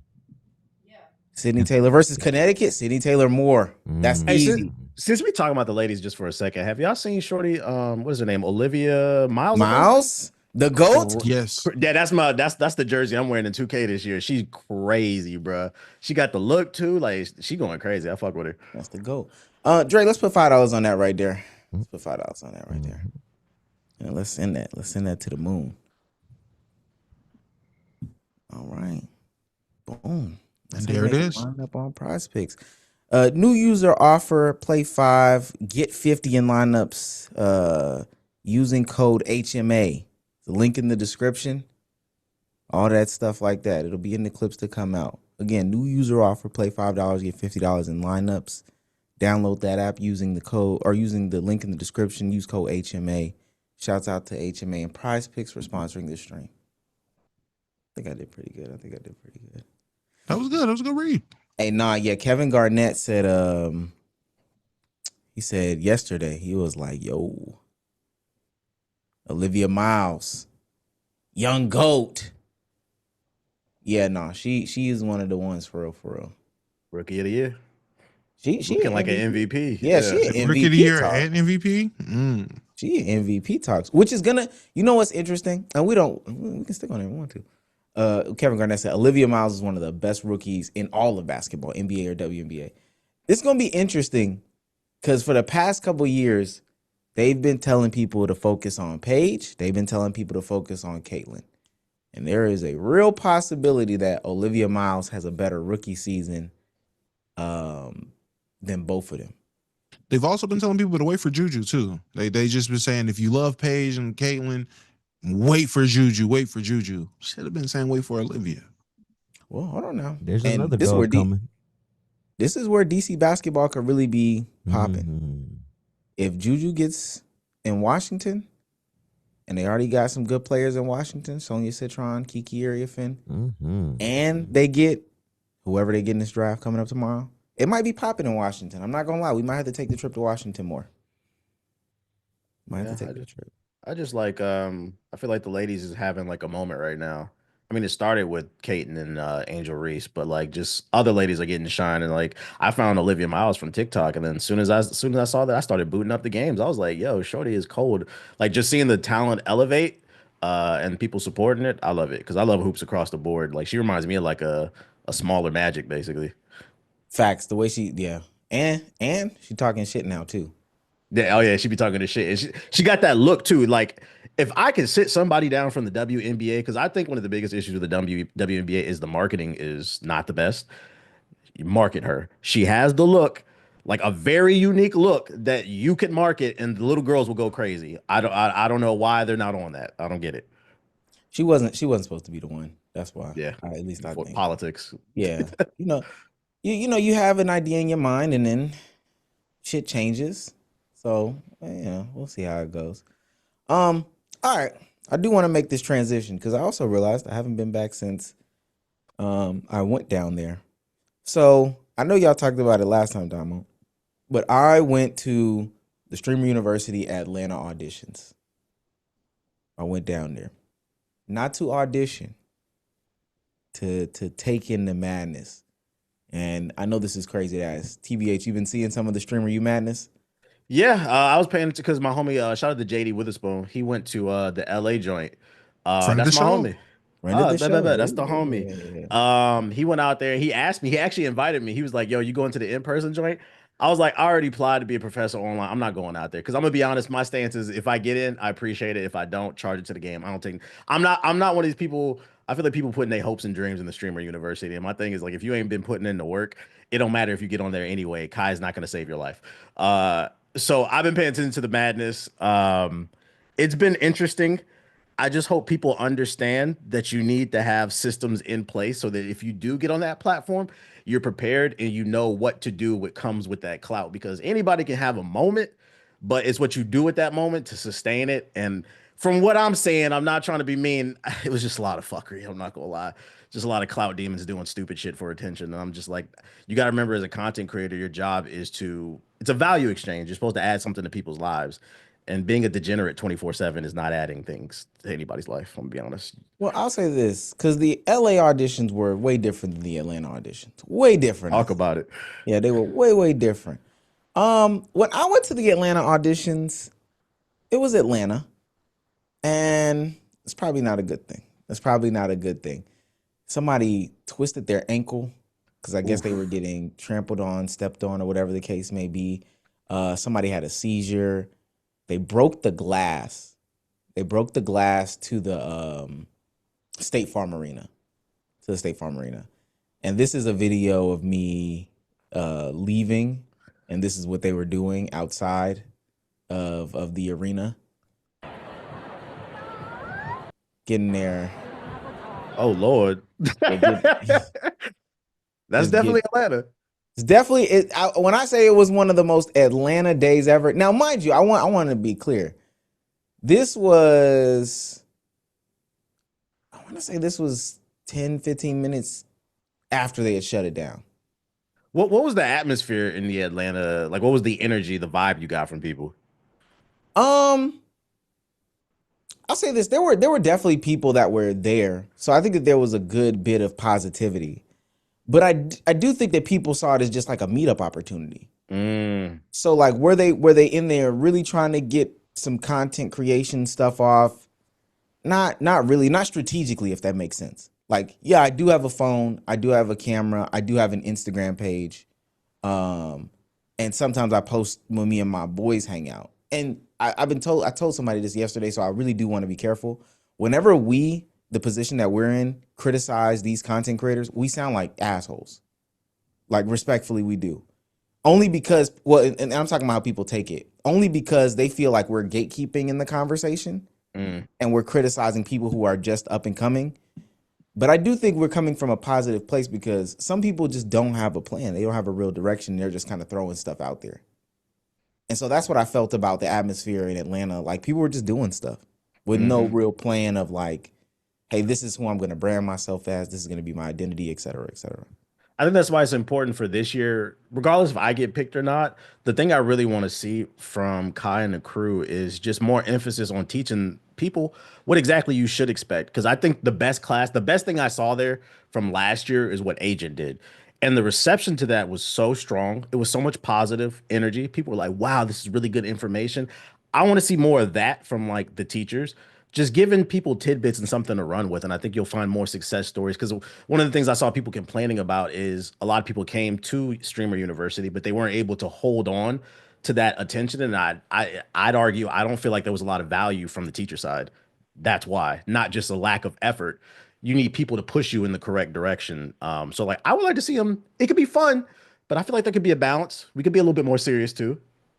Nah, you didn't think DDG was a great teacher, teaching everybody the method to gain clout? Beef, diss song, diss stream. You didn't think that was great information for the upcoming streamers, man? I have no comment. I have no comment. All I'm trying to do is put some positive energy in the universe. I just seen some. That is the only reason I applied, because I don't gain nothing from this shit. I genuinely was like, okay, well, if they want to do the year 2, let's see if we can do something and improve it. But if they don't want to take that route, that's cool too. I have feelings about. I want to play this video. This is from a young woman who was a Streamer U 2025 alumni. I don't know the difference. I've never known the difference. Graduated twice, 3 times, and I still don't know. But nonetheless, she talks about her experience post Streamer University, and it is one of those experiences that you're saying, TBH, where it hasn't gone her way. For what it's worth, too. Shouts out to, this is Barbie Sky. And I watched this already, and I felt for her, to be honest with you. She's a gamer. I think that's important to note. She is a gamer. All right. I'm Barbie Sky. Update on, because Streamer University 2 seems to be happening soon. So I wanted to talk about my experience and where I'm at. So right now, I significantly average less than when I had originally went to Streamer University, number 1, and I am in a ton of debt, and I am completely broke. I feel like the problem was after Stream University, I was kind of forced into doing IRL content because it seemed like that's all people wanted, and that was the meta. And because I was switching to a different content style than what I was originally doing, which was primarily gaming content, and my viewership significantly dropped when I tried switching to IRL content. And that made me significantly have mental problems seeing my viewership that low. And, you know, after going to Streamer U, I felt like my viewership should have been the opposite way, but it went down after Streamer U, and that has led to me being burnt out and having to take breaks and things like that. And I think that's the side people don't talk about a lot. And I feel extremely disappointed in myself, honestly. So just for context, and we can jump off from there. So before Streamer U, she was averaging right around 100, like right around let's say low 90s to low hundreds. Streamer U happens. I think that last like 2 night stretch, she was pushing on average like 1,000 plus 1,200. I think one of those nights she got like 2,000, 2,500, maxing out at 6,000. And then, like she said, post that, because she was before Rivals, Apex, gaming type stuff. She leaves Streamer U, goes and does some IRL stuff, tries to go meet with these people. She does get into this situation with Reggie, girl, he funny, Lil Rodney's son. She gets into this like, I'm dating him drama type situation. You know how they like fake date and do the drama stuff like that. Now she's averaging about 50 live viewers. She's averaging about 50 live viewers. She's back to gaming, but it's now to like 50 people, which isn't bad. I'm not hating on the 50. I'm not hating on the 50. I wanted to be clear. That's still top 1%. Yeah, but it's just like she said, you know, she went in debt, viewership dropped, she's broke, and she's in this mental rut right now because of what she thought should have happened post Streamer University. Yeah, nah, man, I can't. I understand you say you feel for her. Yeah, I don't. Off rip, from what I've seen from the first Streamer University, going into it, I assumed the type of content styles and things that. Well, let me not even lie. I didn't know what to expect going into it at first. No one did. It was a new concept. It was this new thing, whatever it was. But seeing what it was, seeing the environments everybody in and how everything was going, I quickly understood the audience that this is for. And I said it then, anybody who's a desktop, anybody who is a gamer, anybody who isn't IRL walking around clip farming, you're not going to make it with this crowd. You're going to get a small boost, you're going to get a small bump. You might be the thing now depending on what happens, but these people aren't going to watch you because they are Kai Cenat fans or people that like this style of content. If you notice, the people that have been able to sustain all their momentum from Streamer U are people who were naturals with clip farming, clipping up shit at all times, and IRL streamers. I don't know one desktop streamer from Streamer U that maintained their momentum or energy, anything like that. That just wasn't a thing. Everyone, all the clips that came from Streamer U were either all some type of IRL type of clip, whether it was the sneaking out, random engagements, whatever class it was. Nothing really popped for desktop streaming unless it was a collab with somebody, unless it was a moment with whatever streamer and something happened. But no one was just doing what they did at home and was able to maintain or pop off at Streamer U. So I would expect this. If I was there, I wouldn't expect me turning on stream after a basketball game and having whatever little funny moment, clip farming, reacting to a video. I wouldn't expect that to keep the attention of people that were watching Streamer U or that I'm getting and garnering from the Streamer U audience. So to think that you were supposed to maintain that audience and, oh, well, I don't do this style of content, I'm going to switch to it. Oh, the viewer's not there. Now I'm sad. Oh my God. I'm just being real. Everyone's not a streamer. Everyone's not a content creator. Some people need to get jobs. And I'm speaking, I got a job. I didn't feel it in terms of doing it as much as I felt I needed to do it full time. So I said, yeah, I'm gonna get a job. And that's what a lot of people should do. So I'm speaking from experience. I'm not speaking from this gatekeeper sense. I'm not speaking from this uppity, keep my nose up at a smaller creator. No, I did it. So I feel a lot more people should do it. Freaking, I'm kind of in the middle. Like, this is a classic case of going broke trying to look rich. But on the flip side, I'd also argue, she wasn't, her as well as other people weren't given the tools to succeed. So that's why she probably felt the need to switch to the IRL stuff. And that's why I said I got to give pushback and criticism on who was brought in as the teachers. It was all focused on like the IRL stuff. So I think they need to bring in other people who are from different avenues to give people the tools and the mindset to understand this is what it takes to be a content creator in this space. Because I do agree with you. Not everybody's built for this shit, but then it's hard to get on her and be like, oh, you're not built for this shit when she went to Streamer University and didn't learn shit. My only argument or pushback would be that iteration of Streamer University, at least to me, clearly wasn't about teaching nobody shit.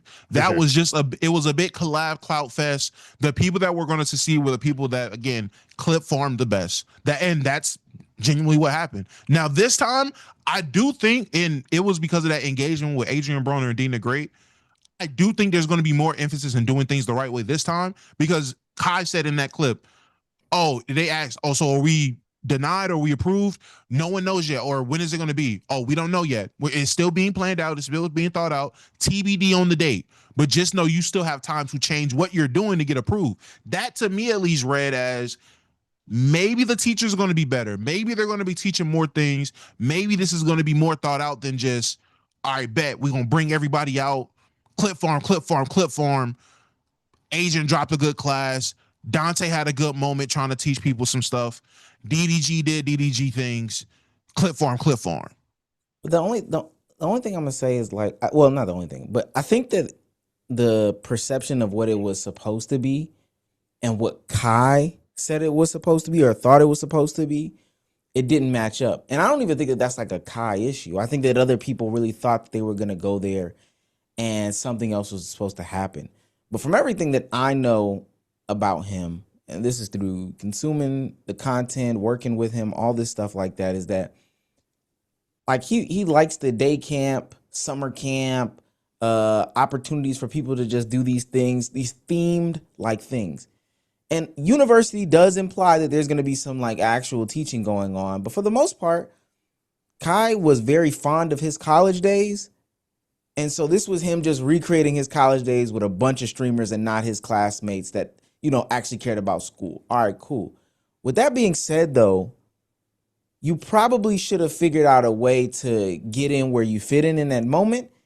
And granted, it may not be for gaming streamers, but does that say more about him, or does that say more about like you as a gaming streamer need to figure out a way, hey, I'm IRL with these people and we're gamers and we don't need to change niches. We don't need to change, identities. We need to be creative within the gaming space while being IRL with these people to make it work. That's fair to say, but if ain't no games to play, then what we doing? Tic-tac-toe? Like what was me? If I'm at Streamer U as a gaming streamer, there's 10 other gaming streamers. What really innovative can we do within our niche as gaming streamers at Streamer University if ain't nobody got no games to play? And that's just assuming there was no games to play. Somebody probably bought an They had to Xbox. pay me for the I don't sauce. know. I ain't gonna lie. So I feel it. Yeah, I think what makes creators stand out, at least like in the gaming space, is perspective. Long gone are the days where you could just boot up your stream and just play the game, unless you're already established.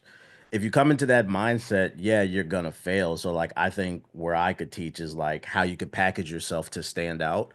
Like I said, perspective is the most important thing. I think people come to me because I'm very educated on the topic as well as other things, but I also make it fun. And then you create a way to basically display that as well as like titling and like thumbnails and stuff like that. There's things that you could do for people who just sit at a computer and teach them how to grow. But yeah, it didn't seem like that was the focus. And that's why I said I would like to see them as a criticism, just switch it up and add different revenues. Because at the end of the day, it is called Streamer U. It's not called IRL Streamer U.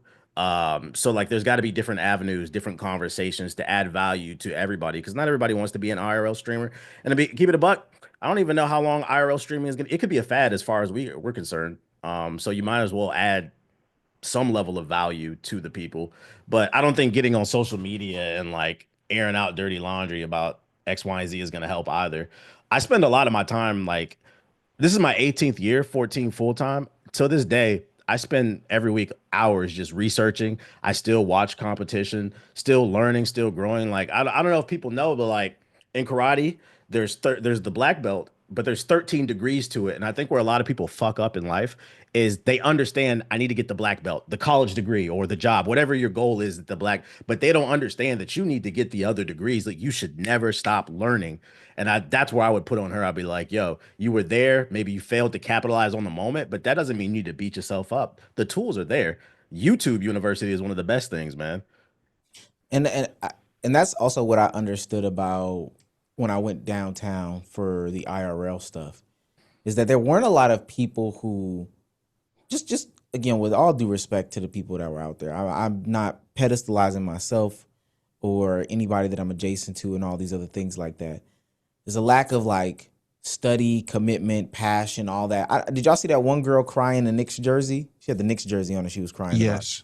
We had played that clip on the pod. Yeah. There was a lot of people crying. She said, I'm passionate about content. And just, I looked at her stuff. Not even the fact that she doesn't create content. Like she is a person. I just have a TikTok page. I just do stuff.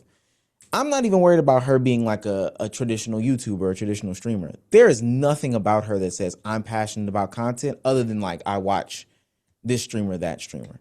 And I don't think that should be the criteria to say like, oh, I'm passionate about content. At that point, everybody would be passionate about whatever just because they watch it. People aren't studying. People aren't trying. People aren't doing all these things that would make me say like, you know, I would want to see them as somebody who's a serious creator. I would also wonder, because it happens at DreamCon too. I don't get it either. People don't take advantage of DreamCon as an opportunity to collaborate and learn and do all these other things like that when it comes to content creation. They kind of just go there, say that they're a content creator. And I'm pretty sure all of us get it. People run up on you. Oh, I want to be a content creator. Can you check out my stuff? Other than me watching your stuff, you aren't really doing anything. Like you want the opportunity for me to watch it, but you're not studying, you're not learning, you're not changing. Nothing has changed over the past. It's just, I don't know. Maybe it's because I have been doing the things, studying and all these things like TBH said, trying to get the 9th degree, 13th degree, whatever of my black belt. And when I see other people not doing it, I don't know how I'm supposed to take them serious. Yeah, I saw a lot of that. Like people just crying that they didn't get their chance to see him, and then people would pull up their Twitch page and like they hadn't streamed in 3 months and stuff like that. And you could only display passion through execution. And it's like it was a lot of just people trying to be there, but it's like if you're not executing on what you claim to be passionate, how can we judge that? Like he's gonna pull up y'all applications and he's gonna look at it and be like, you haven't uploaded a YouTube video in 4 months. How am I supposed to know what you're going to bring to the table? And that has nothing to even do with content creation. That's a job resume, period. You know, if you had a job resume where you had a 5-year work gap and you got the interview, they're going to ask you in the interview why have you not had a job in like 5 years? And I just wish people would take it more seriously. Like it is fun. It has its moments, but there's a lot of times where this shit feels like a fucking job, bro. I lose a lot of sleep. Because you have to be on top of the latest trends and stuff like that. It's not just being wacky and kooky and charismatic. There's a lot of strategy behind it. Even the people who do the IRL, those are smart people, very smart people. They know what they're doing with the clip farming and stuff like that. Is y'all one of the things that I did think was funny when I saw Kai say like why do you think you should be in streamer you? And then some of the people were like, oh, I'm different. And he was like, how? And they didn't really have an answer. They were just like, I'm funny. It's me, baby. You gotta find out. Invite me and find out. Like, all right, bro. twin, it's me. I'm different. Like you can't see that. So what advice would you give people to prove to Kai, or let's say somebody wants to do a spinoff, their own version? How would you tell somebody to articulate the value that they bring to the table? First of all, you got to figure out you have to actually bring value to the table. Like I know that sounds cliche, but there's no like one answer to the test. So like a lot of people just have to do a lot of different things and figure out what their value is. I'm pretty sure a lot of people that are quote unquote successful creators can relate to this. but we have tried so many different things. Podcasting, IRL videos, faceless channels, this game, that game, the third game. People have tried so much and try to figure out, okay, what's my value going to be? Am I going to be news over here? Am I going to be more commentary? Am I going to be more personality and all this stuff like that? You got to try stuff. You got to get your actual value add, right? And then you have to show that you're like determined to do this thing no matter what's going on. Like, I can applaud the people who, whether they got in there or not, 6 months ago or 6 months from now, they're still going to be posting their 2 videos a week, their 1 video a week. They're still going to go live. They're still going to make their TikToks. They're still going to do whatever the case may be. If I tell my cousin this too, well, every young person that I have in my life that says they want to get into content creation, if you want to do something and you're claiming that you want me to be a part of it, you need to show me that you're going to do it. You want me to come out there and play basketball with you, or you want the latest shoes to play basketball because you want to get serious into basketball? Show me that you putting up shots. Let's play one-on-one right now. Let's play one-on-one in 3 months. Let's do those things. Show me that you're actually working towards your goal, and I will open up everything that I have for you. But if you're not doing that, then why would I open up like my resources to you? It just doesn't make any sense. Now, Omar, hypothetical. Boom. It's Streamer You. You're in your interview. Kaisenet just asked you, what do you bring to the table? What is your value? Go. It's me, baby. It's me. Come on, twin. You know we go back, twin. It's me, baby. No, this was my thing. I said that I want to be able to give streamers and content creators a place and space to sit down, have actual conversations with somebody who is not looking to attack them or clickbait, clip them up, put their narrative out there wrong. Because I can acknowledge that all the clipping pages are trying to do that, Shade Room and all this other stuff. They're just trying to go for the clicks and views. I want to give you a real life conversation so that you can get your story out there and it not just be, hey, you talking to the stream and people can either misinterpret that or not give you pushback or proper context and all this other stuff like that. I said I wanted to form like a news network between me, Marcus King, and Blasian Baby Lola. And with or without Streamer You, and that's no disrespect to Streamer You, I'm probably going to do stuff with Marcus towards the end of the year because Marcus lives in Atlanta and he does some streamer stuff. But so like that would be my value add. I would just want him to,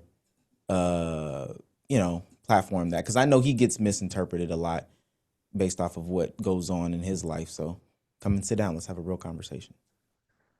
The answer I would give is perspective, perspective, perspective. The most beautiful thing about being a human is nobody sees the world through your eyes. And the sooner you recognize that, the sooner you can change somebody else's perspective. But the problem is, I feel like a lot of people watch content and they just mimic. Monkey see, monkey do. And the thing is, if you're doing what I'm doing and I'm already doing it at a successful rate, why would anybody want to watch you?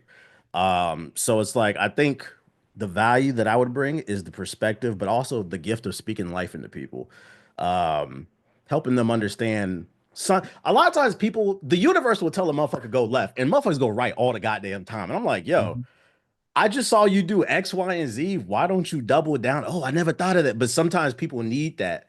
And that's as simple as a conversation, taking the time to speak to people. Because that was one of the things that I didn't really see. And maybe I'm wrong because I didn't watch every stream, but I didn't really see outside of the classroom the teachers really talking to anybody. Because it's hard to give advice to people unless you get to talk to them like on a one-on-one level. I give you some general advice, but unless I know who you are, what your goals are, I can't help you steer the ship like a little bit better. And I think that like the idea of Streamer You is really fucking dope. That's why I personally signed up to try to do it because I think there's potential there if they take it a little bit more seriously. This could easily be on Netflix and like Hulu. It could be such an inspirational thing and fun at the same time.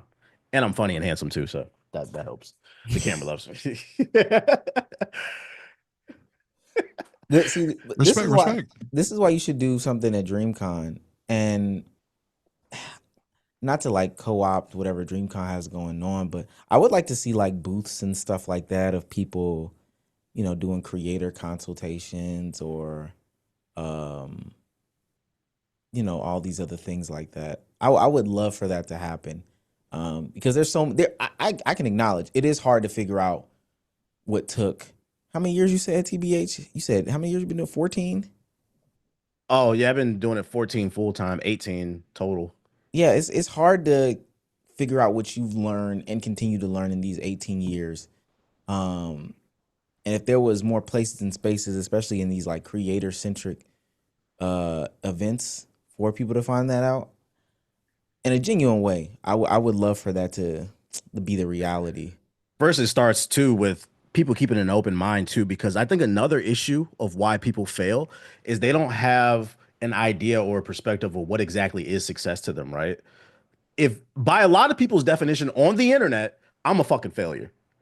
But then when people start talking shit to me and I say, well, I haven't worked a 9 to 5 in 14 years, whoa, because they don't know the type of money or opportunities people are getting behind the scenes because they think the only thing that is success is that person that's clip farming and getting millions of views all the goddamn time. So like I think that's the perspective that like more people could bring, like how to navigate that middle ground, because not everybody's going to be what Bernie said, the 1% of the 1% of the 1%. Not everybody's going to be that, and that's okay. But there is a way to navigate the space, and a lot of it comes down to learning how to be yourself and market that correctly instead of getting tied up in thinking you have to play this meta, because the problem with the meta is always shifting, and if you're constantly chasing trends, eventually your feet gonna get tired. So it's better to add something to the pot versus constantly taking what's already cooked, if that makes sense. Yeah, that makes sense. Plus, you got a Rolex, so you could just do the Shador on it. You know what time it is? Nah, never that. Sometimes you gotta Hit him with the witch watch. Yeah, I have that shirt too. I had that shirt. That shit is fire. the Shador Sanders shirt. Yeah, when he's doing that joint, bro. I had to get that just to support the culture. I don't even watch football and fuck Cleveland, but I fuck with him.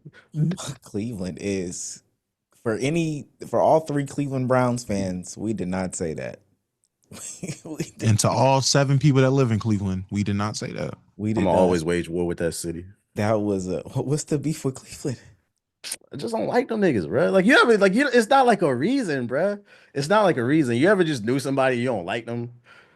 Not Just everything. because? Yeah, like it's W not, hate. it's W no, hate. I respect it. It's like what's the name said? Joakim Noah. Who's going to vacation on Cleveland? Like, who's going there? My! You want to go there? Calling Like, Joakim Noah. But is he lying though? Yeah, exactly. Not everything got to be super articulate and heartfelt with me, bro. I know somebody from Cleveland. I'm not gonna out his name, but yeah, he did tell me that. He's like, I ain't been back in like a couple years. I went back, boy. It reminded me exactly why I don't go to Cleveland. Exactly. You're not gonna expose him for being from Cleveland. It's crazy. Yeah, you can't. You know what I'm saying?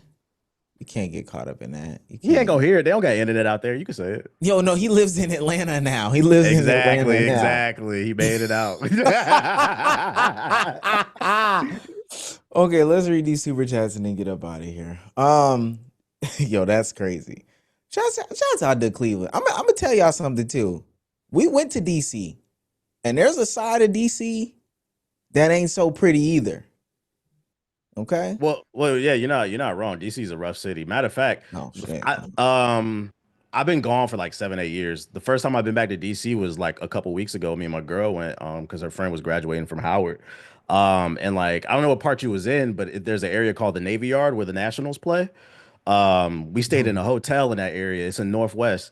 And I was telling my girl that shit was like mind blowing because the DC I grew up in was rough as fuck. So like where the Nationals play, that was the projects right there. They tore all that shit down, got like gentrified and shit. Like, no, you're not wrong. I was like, this is not what I grew up in. I was like, what are these white people doing here? What the hell? Oh no, it's nice over there because we went to a soccer game. So they got the Nationals where they play, and then they also got a soccer stadium over there. It is it is nice over there. We went to where the Mystics play. We did a bunch of like a bunch of games and stuff like that. We went to a bunch of sports games. Care First Arena, which is in what is this? I don't even know where it Congress Heights.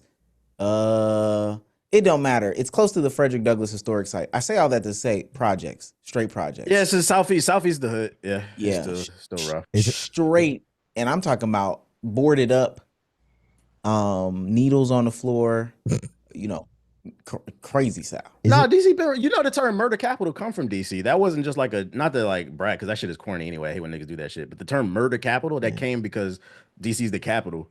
And then other cities started adopting it when they got their stats. So we the murder capital now. We're like, nigga, that's not something you should be bragging about. But Okay. Shouts out to Ruin Shout out Sims for Chicago. well. No, they put that name on us. We did not do that. Shut up. They- Shut up. Do not. Baraka. Dude, you did Chiracians love that. That's Stop it. what Y'all- everybody. All right. Oh, it's worse than Iraq. Relax. That's the little mouse era right there, boy. Shouts out to D-Man Gilmore for 504 for $5. He's on fire. A lot of shouts out to TBH. Shouts out to TBH for breaking the news about why EA would not make or remaster EA big games. You broke that news?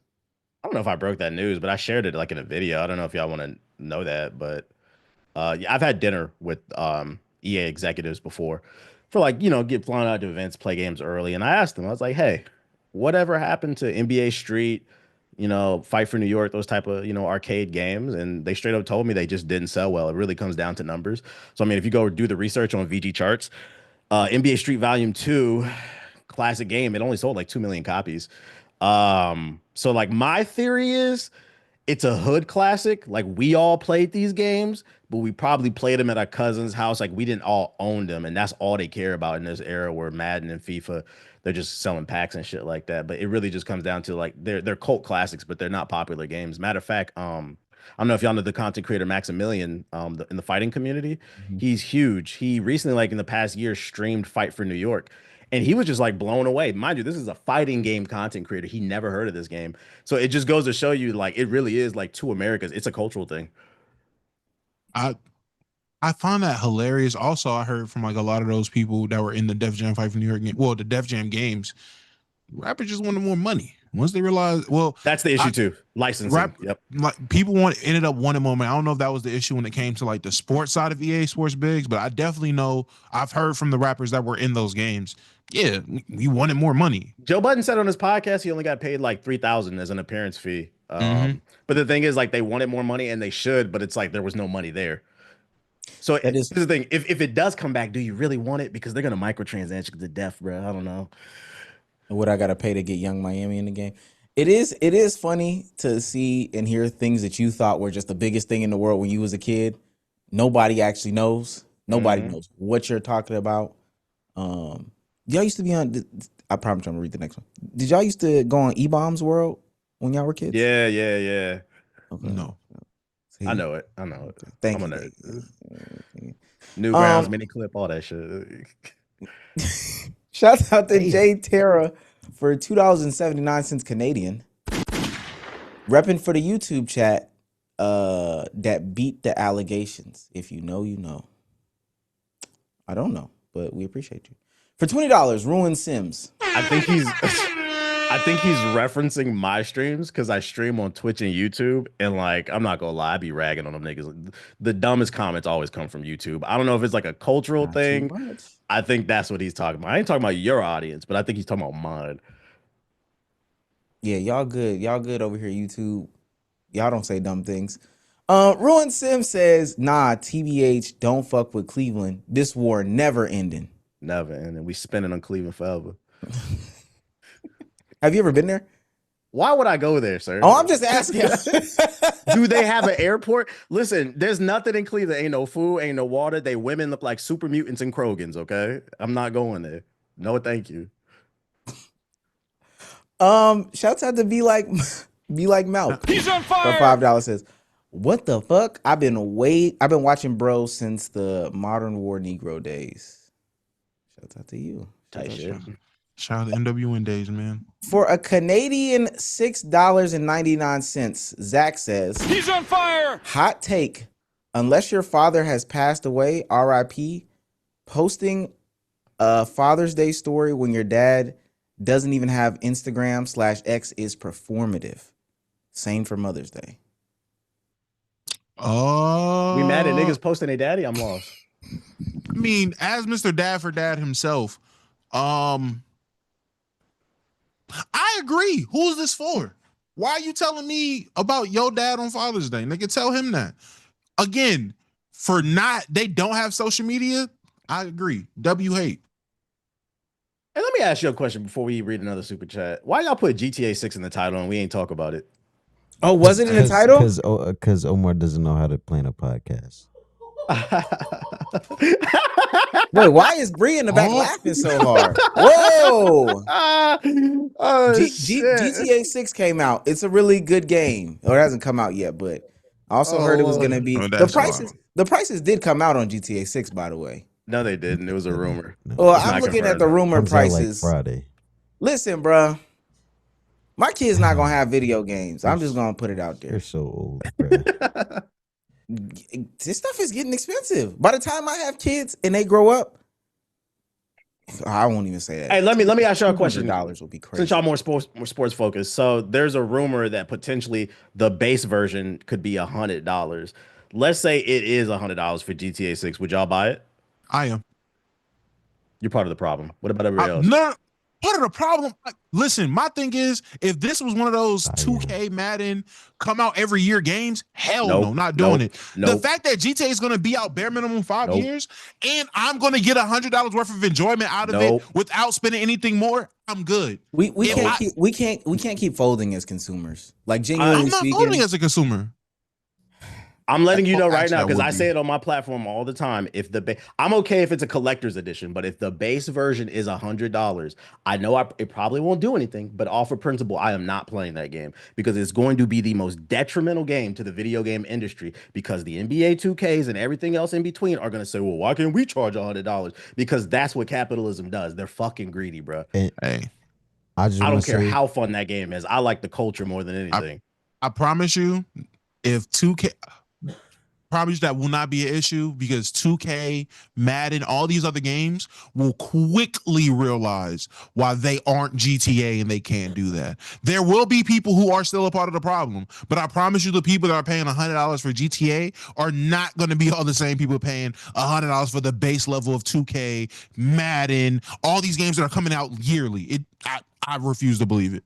The Nintendo did it. They raised their prices to $80, and motherfuckers was like, I ain't buying the Switch 2. Niggas folded instantly. The Switch 2 is the fastest selling new console ever, bro. They sold 3 million copies in a first month or hardware. So trust me, it's gonna do damage. It's gonna you saying that, Damo, but I can already hear the people that are gonna make the justifications for 2K. Oh, well, I already spend $200, $300, $400 on VC Ding, and ding, ding. players and all this other stuff throughout the course of it. This will just be one less player that I get to make, or this will just be a little bit less VC, and they'll still buy it. I understand what you're saying. At some point, though, as the consumer class, you kind of just gotta put your foot down and be like, I can't actually buy this. I can't. Those people doing that will be either the people that can afford to do so, the people that can genuinely just afford to do that and love 2K enough, which isn't going to be that high people. That the casuals that are still buying 2K and playing 2K that are keeping it afloat, they aren't buying it. It is going to gut the casuals. It's going to gut the people that pay for the base model and probably make 2 builds a year and that lasts them the entire year because they might play my team a little bit. They might play. That is going to cut so many people off of 2K and Madden they're going to have to charge so much for microtransactions that the people that can't afford it aren't going to be able to buy it. Do you know EA just announced a new advertising platform for their games? I didn't know that. Yeah, so they just announced it last week. And their goal is they're gonna insert dynamic ads into the games. And it could potentially fuck up the performance of them. I'm telling you right now, all they care about is fucking money. And I just wish people would understand the power is in the people. I get what you're saying, but I think you're looking at it from the guise of, okay, people will be irresponsible for GTA 6, but they won't be irresponsible for 2K. Nigga, we got the evidence that they'll be irresponsible. Like you just said, I seen somebody post they spent $10,000 on 2K. You don't think they'll spend $100 on a video game? It's GTA 6. I don't care how fun that game is. I just pray that it's not $100. It is going to do detrimental damage to the industry because unfortunately people they don't understand the powers in us. I mean, an example being is the Game Pass, right? They raised the Game Pass price last year. People was like, so they lost millions of subscribers. Within like 3 months, they dropped the price by 35%. If we understand, yo, I'm not saying we can't play GTA 6 or any game, but I'm like, do we got to be there day one if they trying to fuck us over? Because it's gonna set a precedent. Rising tides But raise all ships. I'm glad you brought that up. As a dedicated Xbox guy myself, and I'm dedicated for no reason at this point. That would be my thing. I think that 2K and Madden and all these other games price hiking to $100 will be the Game Pass price hike, where people will just say, "Yeah, no, you're not gonna get me," and it's gonna revert the prices. Maybe I'm just dumb. Maybe I have blind faith in humanity. Maybe I just do. Maybe I have blind faith in the gaming community. I don't think we will get away with just I think we normalize $70 games. I did say this when everybody's just gonna be able to charge $70 for a game. $70 games are normal now. So maybe I'm bugging. What's your justification as to why GTA can do it versus other platforms? Well, no, not justification why they can do it. Why the justification for me spending my $100 on GTA versus other games is not coming out every year. It's not a yearly release thing, and it's something that will be out for a moment, will be out for a while, and I will also get that much enjoy. I'll get $100 worth of enjoyment out of the game without a microtransaction. If this was 2K, I can't buy 2K for $100 and get $100 in enjoyment without a microtransaction. It won't happen because I have a job, I have kids, I have a fiance, I have responsibilities, I have so many things I have to do that I can't just get $100 worth of fun for the free ski on 2K. I gotta buy a build. I have to buy at least one build, at least one. Already taking me out of it. With GTA, the story mode alone, I will enjoy enough, at least theoretically. You don't know it yet, but I have confidence enjoying the story mode enough. $100 without microtransaction, and that's not including playing online. I'm gonna help you out so we can save you $100 because first of all, it's not confirmed. I'm just talking about if it happens, but let's act like it is happening. I'm gonna save you $100, Domo. In GTA 6, it takes place in Florida, Vice City. You're gonna be two people, and they're down on their luck, and they're gonna run into some slumlord, some drug dealer, some shark, some loan shark, and they're gonna say, "Hey, man, we need some money." All right, man, I got a mission for you. So you're gonna hop in the car, you're gonna go rob some people, return the money, you're gonna do that 3 more times. And he's like, man, that's all the jobs I got for you. But I got a guy on the south side of town that can do the same shit. You're gonna drive down there and do the same shit. And do you know why I know this is the gameplay loop? Because it's the same fucking gameplay loop of every other game that they put out. It's just gonna have slightly better graphics. So I disagree with it's gonna be worth $100. No, it's not. For It's gonna be me, the same shit. whoa. Correction. Worth it for me. I'm gonna get the $100 worth of enjoyment. I can't tell everybody else what they're going to enjoy. Hey man, I've been playing this gameplay loop since I was a child. GTA 3 was my first GTA. I replayed that first mission 100 million times. It's different for me, it's just a different feeling. I don't know, but I can't justify playing 2K. I mean, paying $100 for the base form of 2K or Madden or whatever is coming out every year. Yeah, I think the disconnect is. I understand what you're saying. I think the disconnect for me is I think you got too much faith in people. I just seen this story. I remember back in NBA 2K13, it was one of my first reviews I did on YouTube. That was the game they introduced VC in it. And I said in my review, I said, don't buy this shit. It is a slippery slope. And I remember bigger YouTubers at the time telling me, you're a fucking moron. Oh, you're broke. You don't know. Look where we are now. I'm telling you, it's going to get worse. That's why I get it. It sucks, man. I'm like, why does it have to be this game? If it was any other game, I think I would agree with you. But I do think people will fold when it comes to GTA 6. And then we're going to be right here bitching on this podcast how gaming is even more expensive. Yeah, it's what I saw in the sneaker community. They found every single reason and justification to put out this special edition pack and this X, Y, and Z, and oh, Jordan 1s are hot this year, and you saw the prices creep up $10, $20 every single year to where now a general release is $200 for any shoe that's going out the door. So it happens. Again, at some point, somebody's just got to there has to be a great amount of people that are just like, I'm not doing it. And the sad part about it is that in the sneaker community, it only happened after the price is at like $200. Now shoes are on shelves. It's easy to get sneakers. People are just not opting into them because it's just gotten so expensive. But that's only after it's gotten so expensive. So best case scenario is it just doesn't happen. That's actually what I'm hoping for. But if it does, because I'm on a different platform. That's what I always preach. Group economic. Because somebody in the chat said, you sound like you don't like GTA. Guys, I'm talking about group economics. This is a very adult conversation. That's what I'm talking about. While we were waiting, Giannis is starting his cryptic tweet stuff. So Oh my lord. it'll come out tonight. It'll come out tonight. What he said? He said God got me through it or something like that. God, I trusted you at the beginning, and I will continue to trust you throughout. And it's this. I want to show y'all. I can't. We don't have to talk about Giannis. Look, put this up on the screen, Jerry. This is it. God, I trust you at the beginning, and I will continue to trust you throughout. And then it's this black and white. So you can't tell who or what team it is. It's just like a Antetokounmpo 20 or 34. How many filters y'all think he tested out before he posted that one? At least 7. That's a brother. I can't. I'm off of him. Shouts out to Tizzle for $5. He's on fire. Yo, at Black Hokage, I've been around since the cartoon voiceovers. Staples of my childhood. Appreciate it. Tight shit. Dot Hack 101 for $10. Says TBH the GOAT. There's a lot of glaze in these comment sections. We like it. Shouts out to Chin for $2.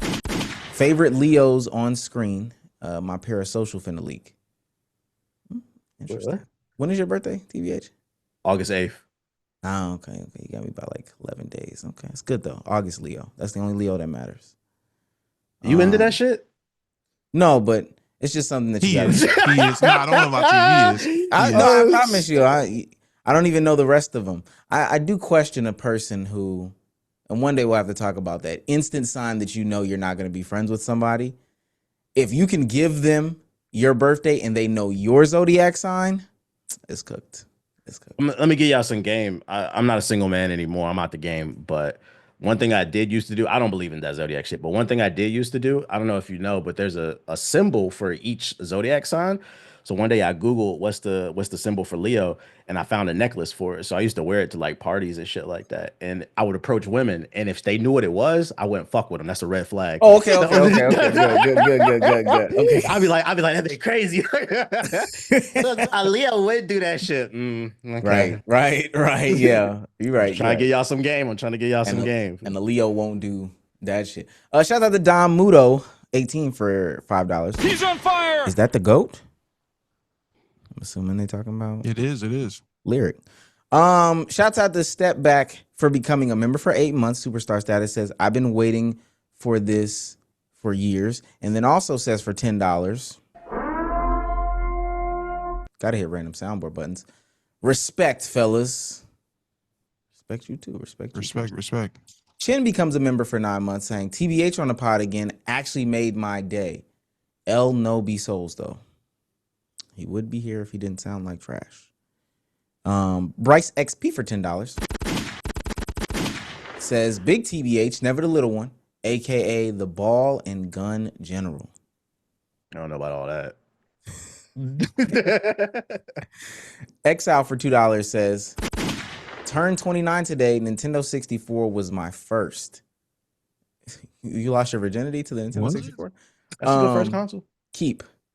Nintendo was my first console. Actually, wasn't the Nintendo 64. Mine was. About to say that's. Was that what was y'all's first console? Was it not something older than the Nintendo 64? I'm old. My first console was the original Nintendo, the NES. Yeah. Okay. I'm about to say Duck Hunt. I must be bugging. My first console was a PlayStation. Wow. PlayStation 2. Wow. PlayStation 2 or GameCube. No, I had a PlayStation 2, GameCube, and original Xbox. Wow, those were my brother. 3. Wow. Yeah, definitely some like NES, SNES, then maybe 64, then like Atari. Not probably Atari before. Damn. I got old. Like my uncle is like Michael Jackson's age, and he's into video games. So like nerd ass. Damn. Shout out to him. Shout out to Uncle Ron. Shout out to TJ Global for $5. He's on fire. The second MFs saw there was real money to be made in gaming, we lost. The point of no return was Bugha winning the $1 million on Fortnite. Oh yeah, that kid that won. Booga. Yeah, that kid that won that like one of the first real big Fortnite pots. He was in like middle school or early high school at the time. Is he arguing like the gaming industry or just like the fun aspect of gaming? Like esports ruined it. Is that what is he like? That's your take. Esports ruined it. Well, yeah, that is one. That is one of my takes. Esports did ruin casual gaming. Absolutely. You Somebody agree with else. that? You I'm a think hate on. I esports? hate on all things esports. So I don't think I wouldn't say esports necessarily. I think content creation, content creators. Oh, that's part of it, but yeah, I would say both of them. The reason I say esports is because you remember the days when like Call of Duty would come out and like that first 3 months, everybody was just like experimenting, having fun. Now Mhm. it's like day one, and that's where the content creator comes in. Day one, best build or best 2K build, best guns or whatever. Yeah, they've ruined the fun and the experimentation, the creative expression in video games. But the reason I throw esports in there as well with the content creation, I would be okay with them making overall multiplayer gaming more sweaty if it built a proper economy off of it. And what I mean is, if you're not familiar with esports, none of them teams is making money. Most talk about it. most of them esports players, they're broke. They just be selling t-shirts and shit like that. Even if you Mhm. win, you got to pay taxes on that and you got to split it with 5 other people. So I would be okay with it if it generated jobs and created a proper economy, but we've been doing this for 10, 15 years and all they've did is fuck up casual gaming and we have nothing to answer for it. And the problem with esports is it changes. So like gamers are fickle, you know. Like this week is Overwatch, next week is Marvel Rivals. People are next week is Call of Duty. It's not like the NBA. We love basketball. That's the fucking game. There's new games coming out every year, so it's hard to maintain a core audience outside of a couple games like League of Legends and some fighting games like Street Fighter and Tekken. But overall, esports players, most of them are broke and they're bums. The only reason why I would lean more toward Wait, Damo, let that take breathe. Yeah, let that take breathe for a second. Because what he said was some real. Lord. Hold on. If you're near a convenience store right now, This any nigga's type of spitting. 24-hour store, Wait, hold on. And store right now. Oh, go ahead. Get it I out. have anecdotal evidence too that these motherfuckers are broke too. So I'll give you an example. Like a year or two ago, I wanted to do something for the community. So I took $3,000 of my own money out of my pocket and I held a community tournament for this is right before Tekken 8 came out. It was Tekken 7. It was supposed to be for people in my Discord, but people in the FGC, the fighting game community, found out about it. And I remember had this. pro level players hopping in that shit. I had to cancel this shit. They got mad at me, started calling me out my name. I said, no, y'all not gonna come. They was joking because it was the same week as Combo Breaker, which is the second biggest tournament in fighting game space.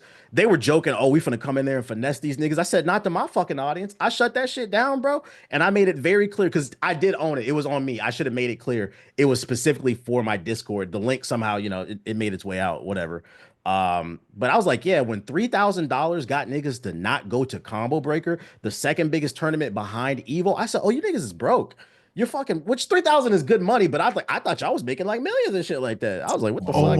Omar, you know how sick we'd be if we hosted a little let's keep it a buck one-on-ones in Houston at DreamCon just for the community. Put a rack up. Watch how many people sign up. In walks all in 1v1. Archie Goodwin walks in. Oh my god. No. Here comes Zay. Oh my god. I done seen a couple of the esports dudes too. And respects to them, especially, the ones that have a part of groups that are led by rappers, right? And rap labels and stuff like that. I think good guys. Good guys, personally good guys. It's not a place in space that they should have, really been trying to take over and co-opt and make themselves look better than other people and all that stuff like that. And for what it's worth, every time I go into Micro Center, I have this conversation with one of the employees because Micro Center be busy on a Tuesday for no fucking reason, right? And I be talking to some of the longstanding employees. I ain't gonna lie, it wasn't like this X amount of years ago. All the people who figured out you can make X amount of dollars from, or think you can make X amount of dollars from gaming and doing all this, they come in and they buy up all the PCs now. They part of the problem too. I will say I will only lean towards content creators a little more than the esports scenes or people that try to go pro scene, is because more people will try to lean towards the content creator side, the content creation side, even on a ground level of making TikToks. So I feel it's more detrimental because when it comes to esports, at bare minimum, you still got to be good at the game to do the esports. To get involved in esports, to do a tournament, whatever, you still have to be good at the game, and that's its own sector or section. When it comes to content creators, they are in the main player pool. They are convincing people that you can go on the main player pool with this meta loadout meta build on 2K, and you can just load up in a casuals rec and get these clips off. You can load up into a casual team deathmatch on Call of Duty, and now they're trying to get these clips off this meta build and then get their TikTok off or get whatever it is, or they're gonna troll, or they're gonna do whatever they see as content itself. So it doesn't have anything to do with the game being good or being good at the game. It is just whatever niche thing is being said that makes you better or easy to use or is broken, or this is what's popping in terms of getting views on YouTube. So I'm going to do this niche thing playing this game in order to build my audience. I think that is way more detrimental because it killed casual gaming, and like you said, it kills the fun in gaming. I had that tweet go crazy over that bum Chalk DF and those other guys, Young Dirk. I don't mind saying y'all names, y'all bums to me. Isn't he those guys on NBA to Run? Who? Chalk is a cheater. Yes, he I always see him got on the less of a cheater. timeline. Yeah, I know. That's the only place you'll see him. You know what? Let me stop. I don't want him secretly DMing me again or sending this guys to DM me again. Regardless, them putting up the meta lineups for NBA to run the game the day the game came out. Yeah, that was pissed corny. me super corny. We're not even giving time. It's an arcade. It's not even a game, day. Like, just have fun. We're talking about meta comp lineups to do what? The game just came out. What are you trying to gain from this game? Keep it on 2K. That's so weird. Yeah, freaking, that's unfortunate. I completely agree with that. That's why I always say that, in my humble opinion, I think the most underrated and probably my favorite NBA 2K was NBA 2K14. You had to be there. A lot of y'all was little niggas, but I was an adult back then. The reason I say 2K14 is super underrated is because that was the year they introduced the park, and it wasn't a bunch of park niggas in there. And what I mean is like the YouTubers trying to find exploits or run up different types of just big 100 game runs and shit. Like, everybody was just in the park having fun. 2K14 is hella underrated, man. It was 2K15 when they came out with that one glitch, the demigod glitch, and That summer was 2K16. crazy. 2K15 and 16 ruined everything, but 14 was great because everybody was just having fun. The only thing people were trying to do on 2K14 was making on Shakedown top 10s. That was it. Or you would try to pull up on your favorite creator at the time because it was a new Hey, man, I was in them streets them days, man. Hey, I remember the Jigaboo Jones days, man. I Tony the remember those, Tiger. but, hey, I remember it. But yeah, I was out. I still got those videos up of me putting collages up of 2K14. That was a different time. Can't wait to bring this back to cardiac. So shouts out to Mr. Drippy Main for $5. He's on fire. Random question: would it be weird for a single guy to go to a Bryson Tiller concert alone? No. No, if you like him, go. Yeah. What you trying to do there though? Never mind. Shouts out to Colin Carver for becoming a member for 16 months. Says bunch of Dre's in New York. Okay. Thunder Up 4 Dre's, our producer. I don't The random voice you hear. Got you. Shouts out to Thunder Up 404 for becoming a superstar member for 3 months, saying Plaqueboy Max said twerking should be gender neutral. React. It's June. I'm 35, so I'll be 36 soon. I don't have. Let me tell you something. People love to make fun of old people on the internet. When you hit 30, that shit is great because that's an excuse for everything. And I also can't wait to get married because I'm gonna use that as an excuse. My wife said I can't do that, chat. So I'm good. This shit is a great excuse. I'm 35. That married excuse, boy. It's one of the best. I'll be lying. And it works on your mom too. Most people don't know that. Mom, I'm married. I gotta. You know, she said I can't. I'll be getting it off now just as an engagement. Anyway, Choco Loco says for $5. He's on fire. Can we get a warning for new stream times? LOL. We've been told y'all that it was 4 o'clock. We told y'all. That's on you. Expectations for $10. Finally, this collab happened. TBH the GOAT for real. Steam Machine ruined my fucking day. Please save it, y'all. You weren't gonna get it anyway, though. Like, respectfully speaking. Me? No. I'm talking about Expectations. I was like, I would have won if the price was right. I would have got it as an emulation device. Shouts out to King AD for becoming a member for 16 months. Says, I love y'all potting during the unemployed hours. It's the best time to pot. Top 4K for 35. His money. He's on fire. Says, love the schedule, boys. Keep it up. It's 10:20 p.m. here in South Africa, by the way. Yeah, that means he was watching at like 2 in the morning.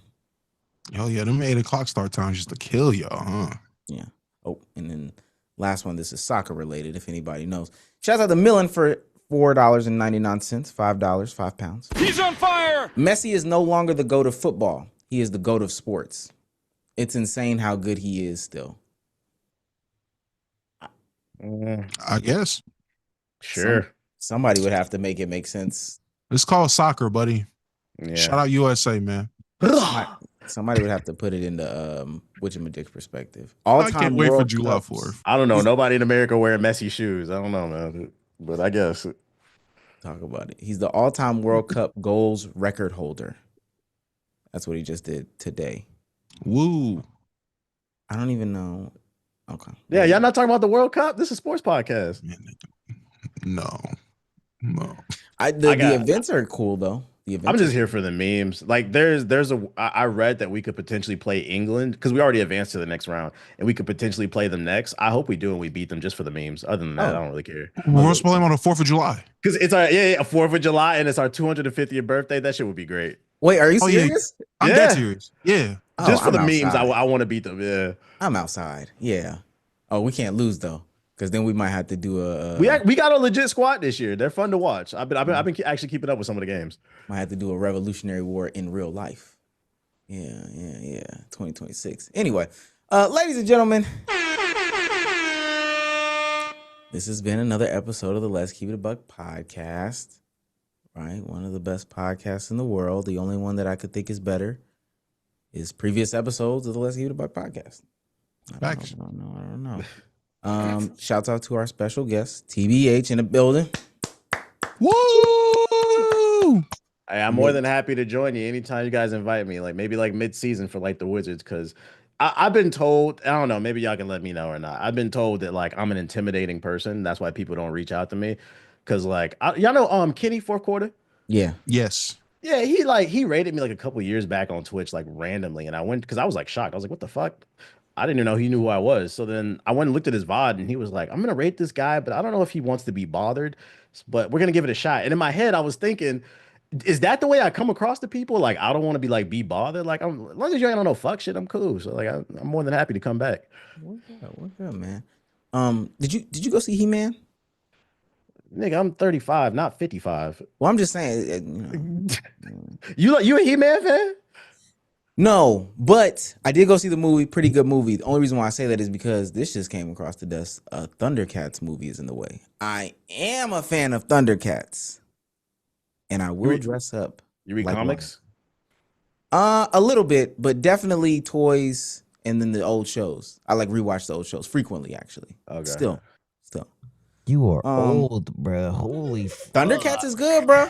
Thundercats is good. Read Absolute Batman. That's my reading recommendation to everybody in the chat, as well as y'all. Absolute Batman, Absolute Superman. They fire. Damo, say goodbye to the people, man. All right, Chaz, being my favorite midnight snack, and we will be back very soon. Listen, chat, TBH doesn't know we fumbled the first time he was on the pod. We will not do that this time. I will tell him the lore probably when we get off of how we fumbled his first appearance on here. So super happy that he's back, and we would love to have you back anytime. But until then, bye, guys. I have no clue what he's talking about. Peace. Hey, man. Appreciate everybody for showing up and showing out, spending your hard-earned eyes and your hard-earned dollars with us. You could have literally been anywhere. Probably not, because some of y'all had jobs, so y'all had to sit down and watch us. But appreciate you for stopping by. New videos every single day on my channel. Biso's may be back for the next episode if he's not sick anymore. Other than that, that's all I got. We will be very patriotic when we play England. Other than that, bye, guys. We're out of here.